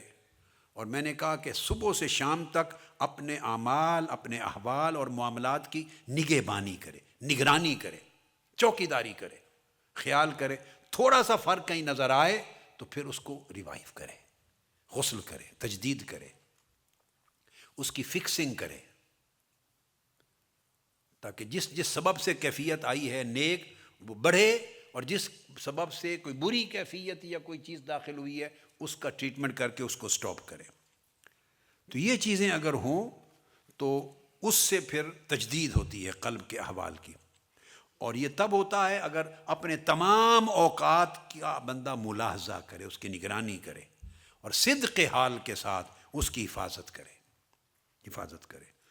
اور یہ تب ممکن ہوتا ہے کہ اگر بندہ اپنے ہر عمل، ہر فعل اور ہر قول اور ہر چاہت میں سمت صرف ایک رکھے، التفات اللہ، جو کرے صرف اللہ کے لیے کرے، نہ تنظیم کے عہدے کے لیے کرے، نہ شہرت کے لیے کرے، نہ عزت کے لیے کرے، نہ ریکگنیشن کے لیے کرے، نہ کلیپنگ کے لیے کرے، نہ اپریسیشن کے لیے کرے۔ انسان جو چیز بھی دنیا میں چاہتا ہے، مجھے اس کی وجہ سے عزت ملے، مجھے کرسی ملے، مجھے فرنٹ پر دکھلاوا ملے، لوگ میرے لیے کھڑے ہوں، مجھے عزت دیں، میری کاوش کو مانیں، میرے لیے جگہ چھوڑیں، مجھے اپریشیٹ کریں، مجھے ریکگنائز کیا جائے، میری سروسز کو مانا جائے۔ یہ جتنی چیزیں ہیں ان ساری کو جمع کر لیں، یہ ساری چیزیں جمع کر لیں تو یہ شرک ہیں، یہ روحانی شرک ہیں، چونکہ ساری چیزوں کی نفی تھی۔ چاہیے یہ تھا کہ سب کچھ صرف اللہ کے لیے کیا جائے، اور بندے نے اللہ کو ہٹا کے اس جگہ ریکگنیشن کو رکھ لیا، اللہ کو ہٹا کے اس جگہ اپنی عزت کو رکھ لیا کہ میری عزت ہو، اللہ کی جگہ اپنی شہرت کو رکھ لیا، اللہ کی جگہ اپنے عہدے کو رکھ لیا۔ سمجھ رہے ہیں بیٹے؟ عہدے کو رکھ لیا، اپنے آفس کو رکھ لیا۔ یہ جتنی چیزیں لاشعوری طور پہ بھی بندہ چاہتا ہے اور چاہت بنا کے دل میں رکھتا ہے، یہ ساری چیزیں روحانیت کے درجے میں شرک ہے، بت پرستی ہے۔ اللہ پاک ان سب چیزوں کی چاہتا ہے بندہ نفی کرے۔ یہ بائی پروڈکٹس ہیں، جو کام کرے گا اس کا نام ہو جائے گا، نام بھی ہوگا، جو کام کرے گا لوگ اس کی عزت بھی کریں گے، جو لوگوں کی خدمت کرے گا لوگ عزت کریں گے، جو کام کرے گا ریکگنائز بھی ہوگا۔ کروانے سے نہیں ملتا عزت، کروانے، مطالبہ کرنے سے کبھی کسی کو عزت نہیں ملی۔ عزت بے نیاز ہونے سے ملتی ہے۔ جو آدمی طلب سے بے نیاز ہو جائے اس کو عزت ملتی ہے۔ جو پیچھے پڑا رہے، میری عزت نہیں کر رہے لوگ، مجھے مان نہیں رہے، میری عزت نہیں کر رہے، مجھے کرسی اچھی نہیں دے رہے، میرا نام نہیں لے رہے، جو ان چیزوں میں پڑا رہے وہ ساری زندگی کیڑ کیڑ کے میں ہی مر جاتا ہے، اس کی کوئی عزت نہیں کرتا۔ مجھ سے لوگ محبت نہیں کرتے تو اس سے کوئی محبت نہیں کرتا۔ جو ان تمام چیزوں کی طلب سے بے نیاز ہوتا ہے، لوگ اسی سے محبت کرتے ہیں، اس کی عزت کرتے ہیں، اس کو مانتے ہیں۔ کیوں؟ وہ اللہ کرواتا ہے، کیونکہ وہ طلبگار ہے صرف اللہ کا، وہ طلبگار ہے صرف اللہ کا۔ حضرت ابو الدرداء رضی اللہ تعالیٰ عنہ نے کہا کہ اللہ کے ایسے بندے بھی ہیں، اور یہ حقیقت ہے، اللہ کے ایسے بندے ہیں جن کے دل اللہ کی طرف اڑتے ہیں، جیسے پرندے اڑتے ہیں نا، ہوائی جہاز اڑتے ہیں، پرندے اڑتے ہیں، تو ایسے بندے بھی ہیں جو اللہ کی طرف شوق کے پر لگا کر، شوق اور محبت کے پر لگا کر اڑتے ہیں، اور اتنا تیزی سے اڑتے ہیں کہ بجلی بھی ان کا مقابلہ نہیں کر سکتی۔ اگر بجلی بھی ان کے ساتھ چلنا چاہے نا، بجلی، روشنی کی رفتار کیا ہے پتہ ہے نا آپ کو؟ جی، تو روشنی بھی جو ایک سیکنڈ میں لاکھوں میل، 1,86,000 2 لاکھ کے قریب سفر کرنے والی روشنی، وہ بھی اس کے ساتھ چلنا چاہے تو نہیں چل سکتی۔ وہ شوق جو محبت ہے، اشتیاق اللہ، اللہ کی طرف اڑنا، اور صرف اسی کی طرف اڑنا، اسی کے لیے اڑنا، اسی کے ساتھ اڑنا، اسی میں اڑنا۔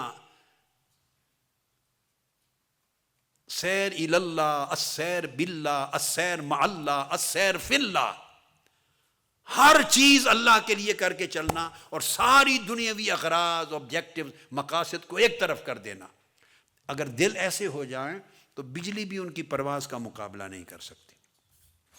اور آقا علیہ السلام نے فرمایا صحابہ کرام سے، فرمایا ما سابقکم ابو بکر بکثرت صلاۃ ولا صیام ولیکن بحق وقر فی قلبہ۔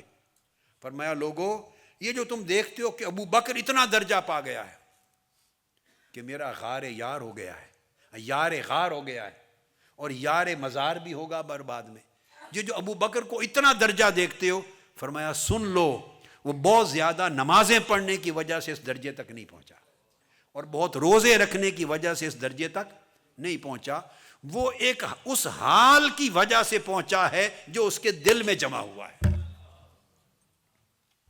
جو اس کے دل میں جمع ہوا ہے۔ اور آپ اس حال، ایسے حال کا کبھی کبھی مظاہرہ ہوتا ہے، اس میں وہ ہے کہ جب غار ثور میں گئے تو آقا علیہ السلام کو روک لیا تھا، آپ اندر نہ آئیں، یہ پرانی غار ہے، سانپ ہوں گے پہلے، تو میں سارے بند کر لوں، تو اپنے کپڑوں سے بند کر لیا، ایک سوراخ رہ گیا، وہاں انگوٹھا رکھ لیا، ڈیفینیٹلی پتا تھا کوئی سانپ ہوگا، کہ کاٹے تو مجھے کاٹے، حضور کو تکلیف نہ ہو۔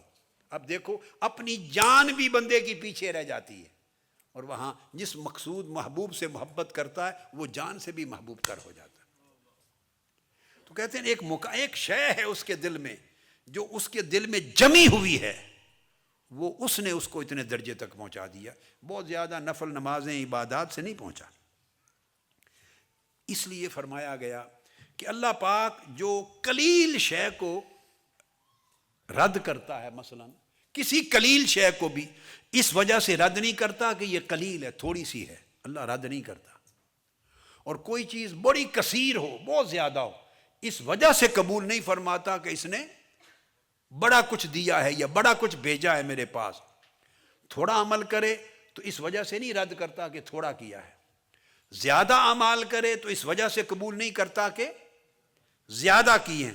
فرمایا وہ قبول کرتا ہے تھوڑا عمل ہو یا زیادہ، وہ دیکھتا ہے کہ اس کے اندر تقویٰ کا نور کتنا ہے، میرے لیے خالصیت کتنی ہے، اس کے عمل کا چہرہ میری طرف کتنا یکسوئی سے ہے، توجہ کیا ہے۔